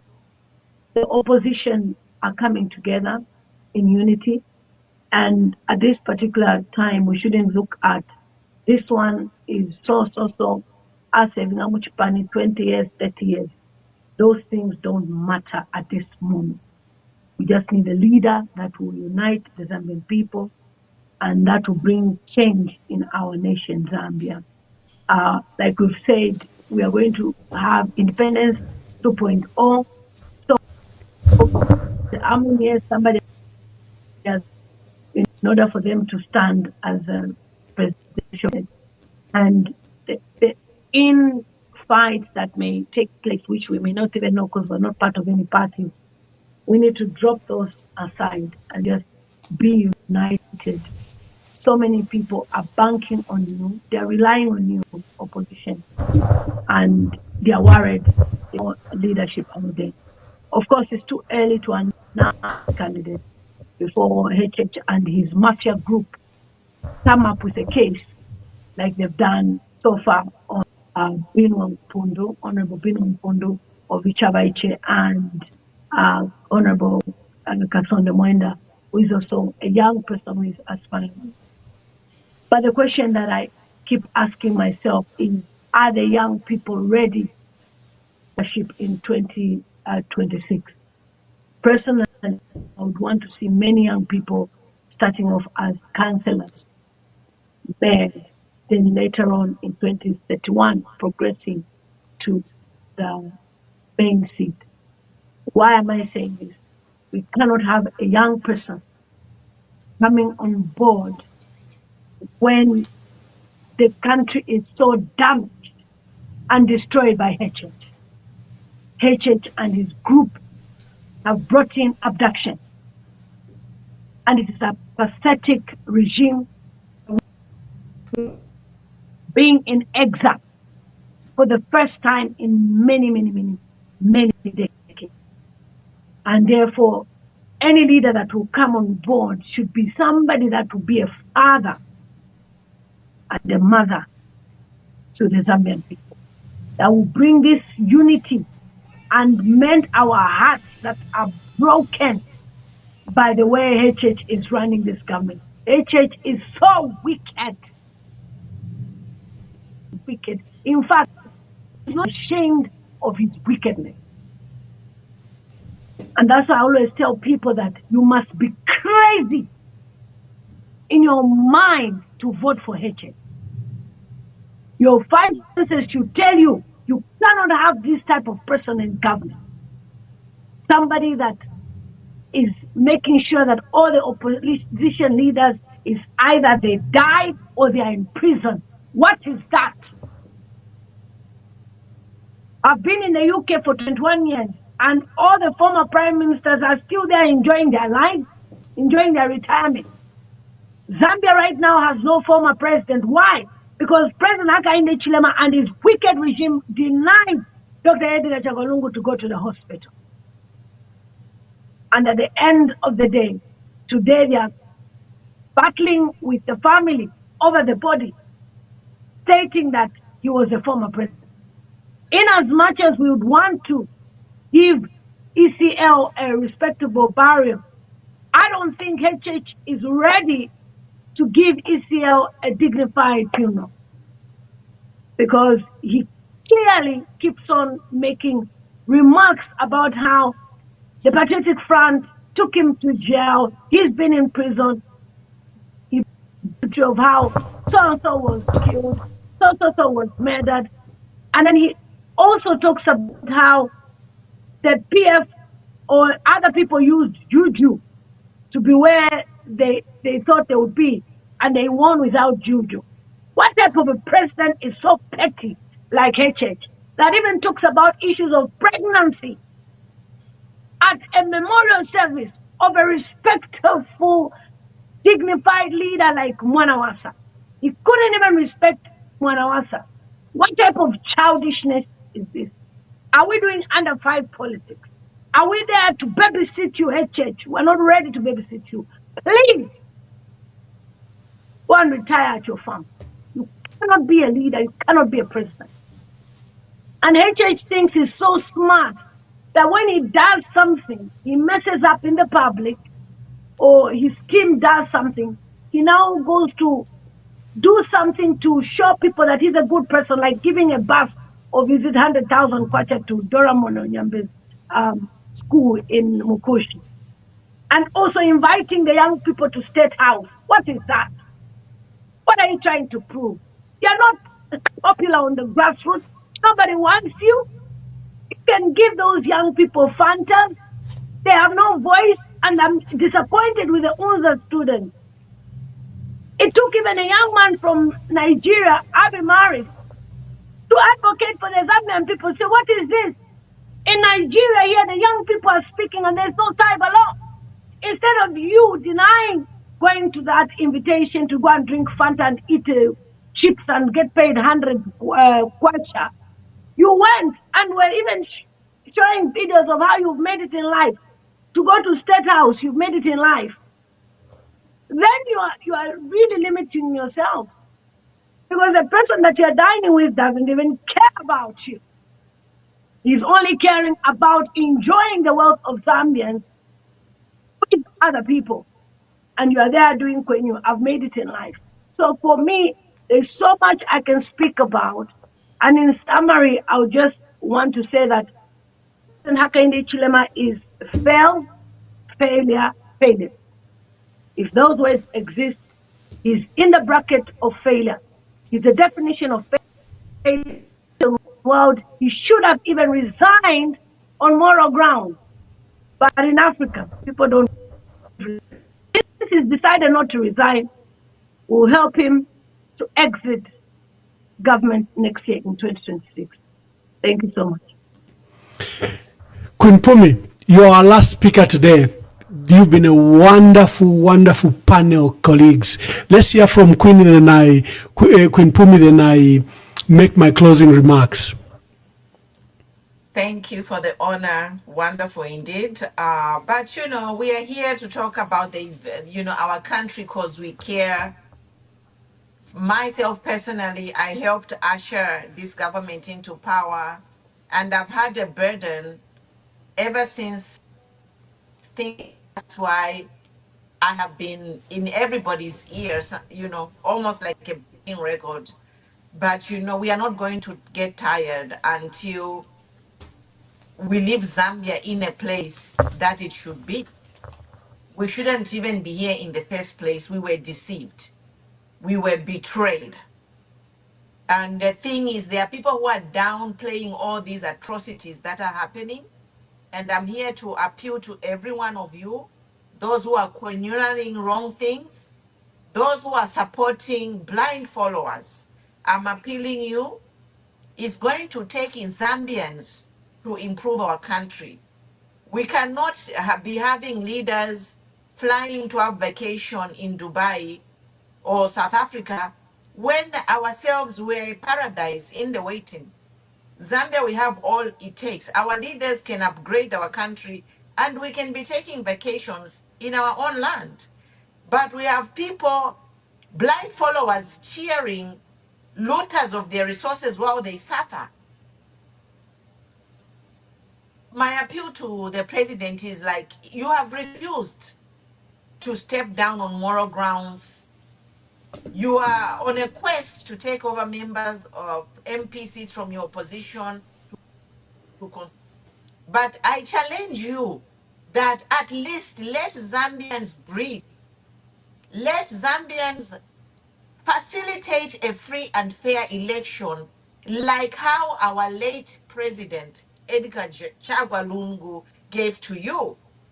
You were a person who was convicted for a treason case by HH, and Lungu, due to his good heart, he removed that case. I don't know what political, legal term. He removed the case. Otherwise, if you had the heart of ECL, you would not have been on the ballot in 2021. Look at what you are doing to the fellow opposition for just hate speech. People are in exile. People have died due to your merciless rulership. And looking to the future, Zambians, let us not look at the age of a person. Let us look at the heart of a person for the future leader. Let us look for wisdom in a person. It doesn't matter the age. You know, some will look at Ibrahim Traore, one no sana. But he was put there because the people around him, the elders, they saw that this is a man of courage who cannot be compromised, and he's there, you know. And the world is going to rally behind Zambia. We are not alone, but we're just asking the president to facilitate free and fair elections, not tying your opponent's hands and then you are beating them and they're praising Abale Punde Takuri opposition. Takuri opposition when you are playing in nasty and dirty politics. Shame on you. Shame on you. And my last plea is please, by HH, can you step down from this Lungu family burial? It is 3 months. Let the people bury their loved one in peace and just step away from it. The only people who can give him, Edgar Lungu, a dignified burial is his family, his next of kin. I end here. Thank you so much. It's been an honor and a privilege to be on this show and to participate deliberations with Professor Kasonso and Honorable Lillian Muntambo. I would like to salute you again. If you don't know my history, she is she inspired me to speak.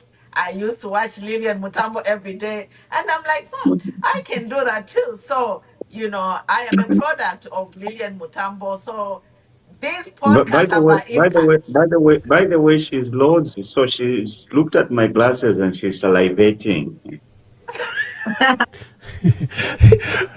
Atule kumama professor. My natural husband, of course, too many dollars. No, wonderful panel. Wonderful so much. I'm so grateful that you found time. We're supposed to do just, I think 1 hour, 30 minutes. We've gone to 3 hours and 3.5. And the messages are saying, keep on.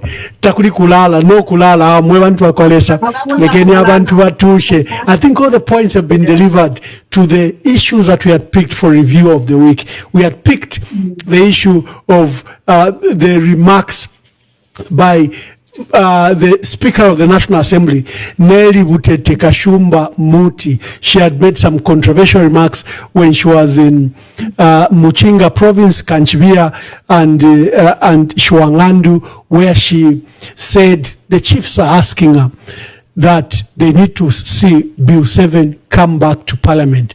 And this is the second time she has said she made a ruling in Parliament and called on the Ministry of Justice that if they were ready, they should bring back Bill 7 because they can't be restrained by a court of law. She's continued to act in defiance of the law. The lawyers for Lars have written to her threatening her with contempt, but I think she's clearly unfazed. That's a trouble when you pick political cadres to host these democratic institutions. We have the same crisis with the issues around the Electoral Commission of Zambia, where we have another party cadre, Mama Mwangala Zalomis, and you can see how controversial many of our decisions are. And people have said ECZ is not ready to give us a free and fair elections. We also were discussing the matter of corruption because in the week, 2 senior people that served the PF were sent to jail. This is former Minister of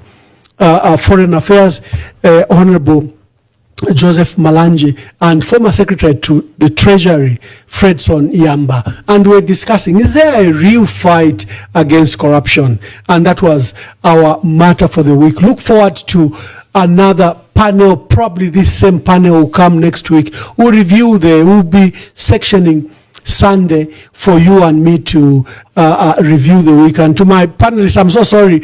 You have your Facebook pages. I've seen my technician had said you give us your links and then we broadcast on your channel.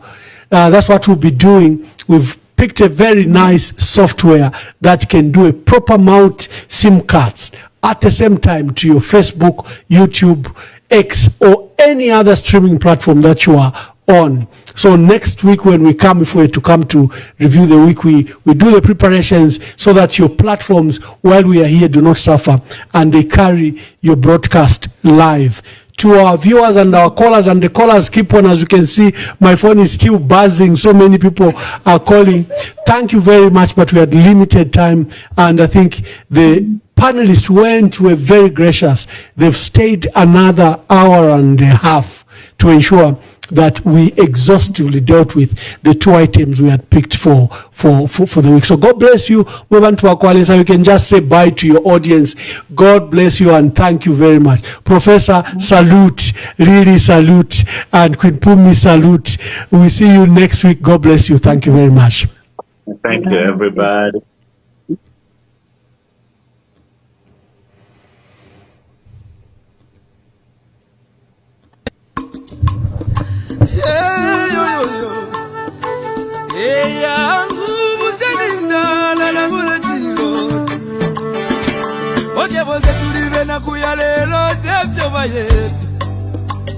Amitapendwa ya vintu ifisume vyoto kula kuibukisha Kanade pochimo Wimbo watemenu wakatongi Awazunga wajita katongi Nakula kuibukisha kateka Kaibuku muna kapona Neseko siove pamenso Yangu ama umebaya Iyaba maume Iyaba maume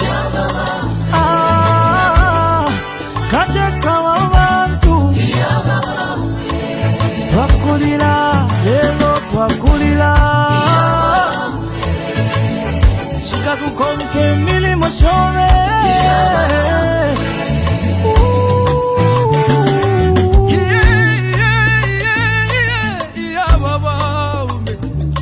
Ale filamba Yena minta pengo shile Eti kume mokulo ndolola wale Lilo mwingi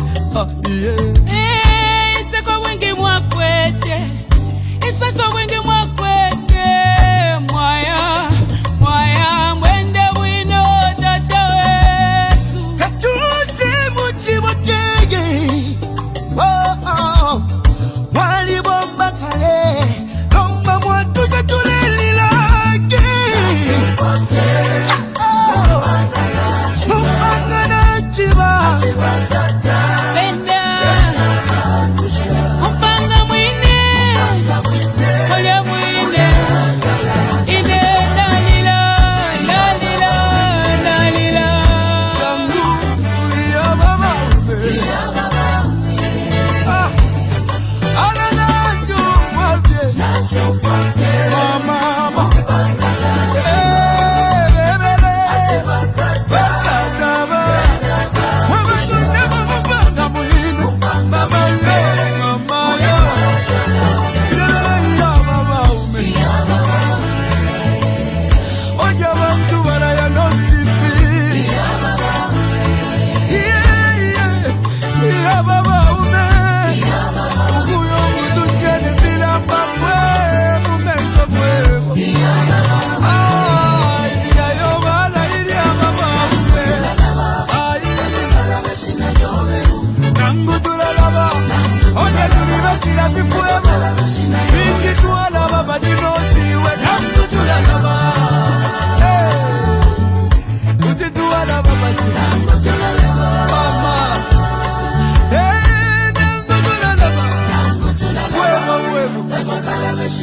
Ukula bevyo wachito mwingi Ibisebo wapangini omwingi Ukuchinjo lusako kumonebo busaka Mama Utituwa na basiani Chakwa katuse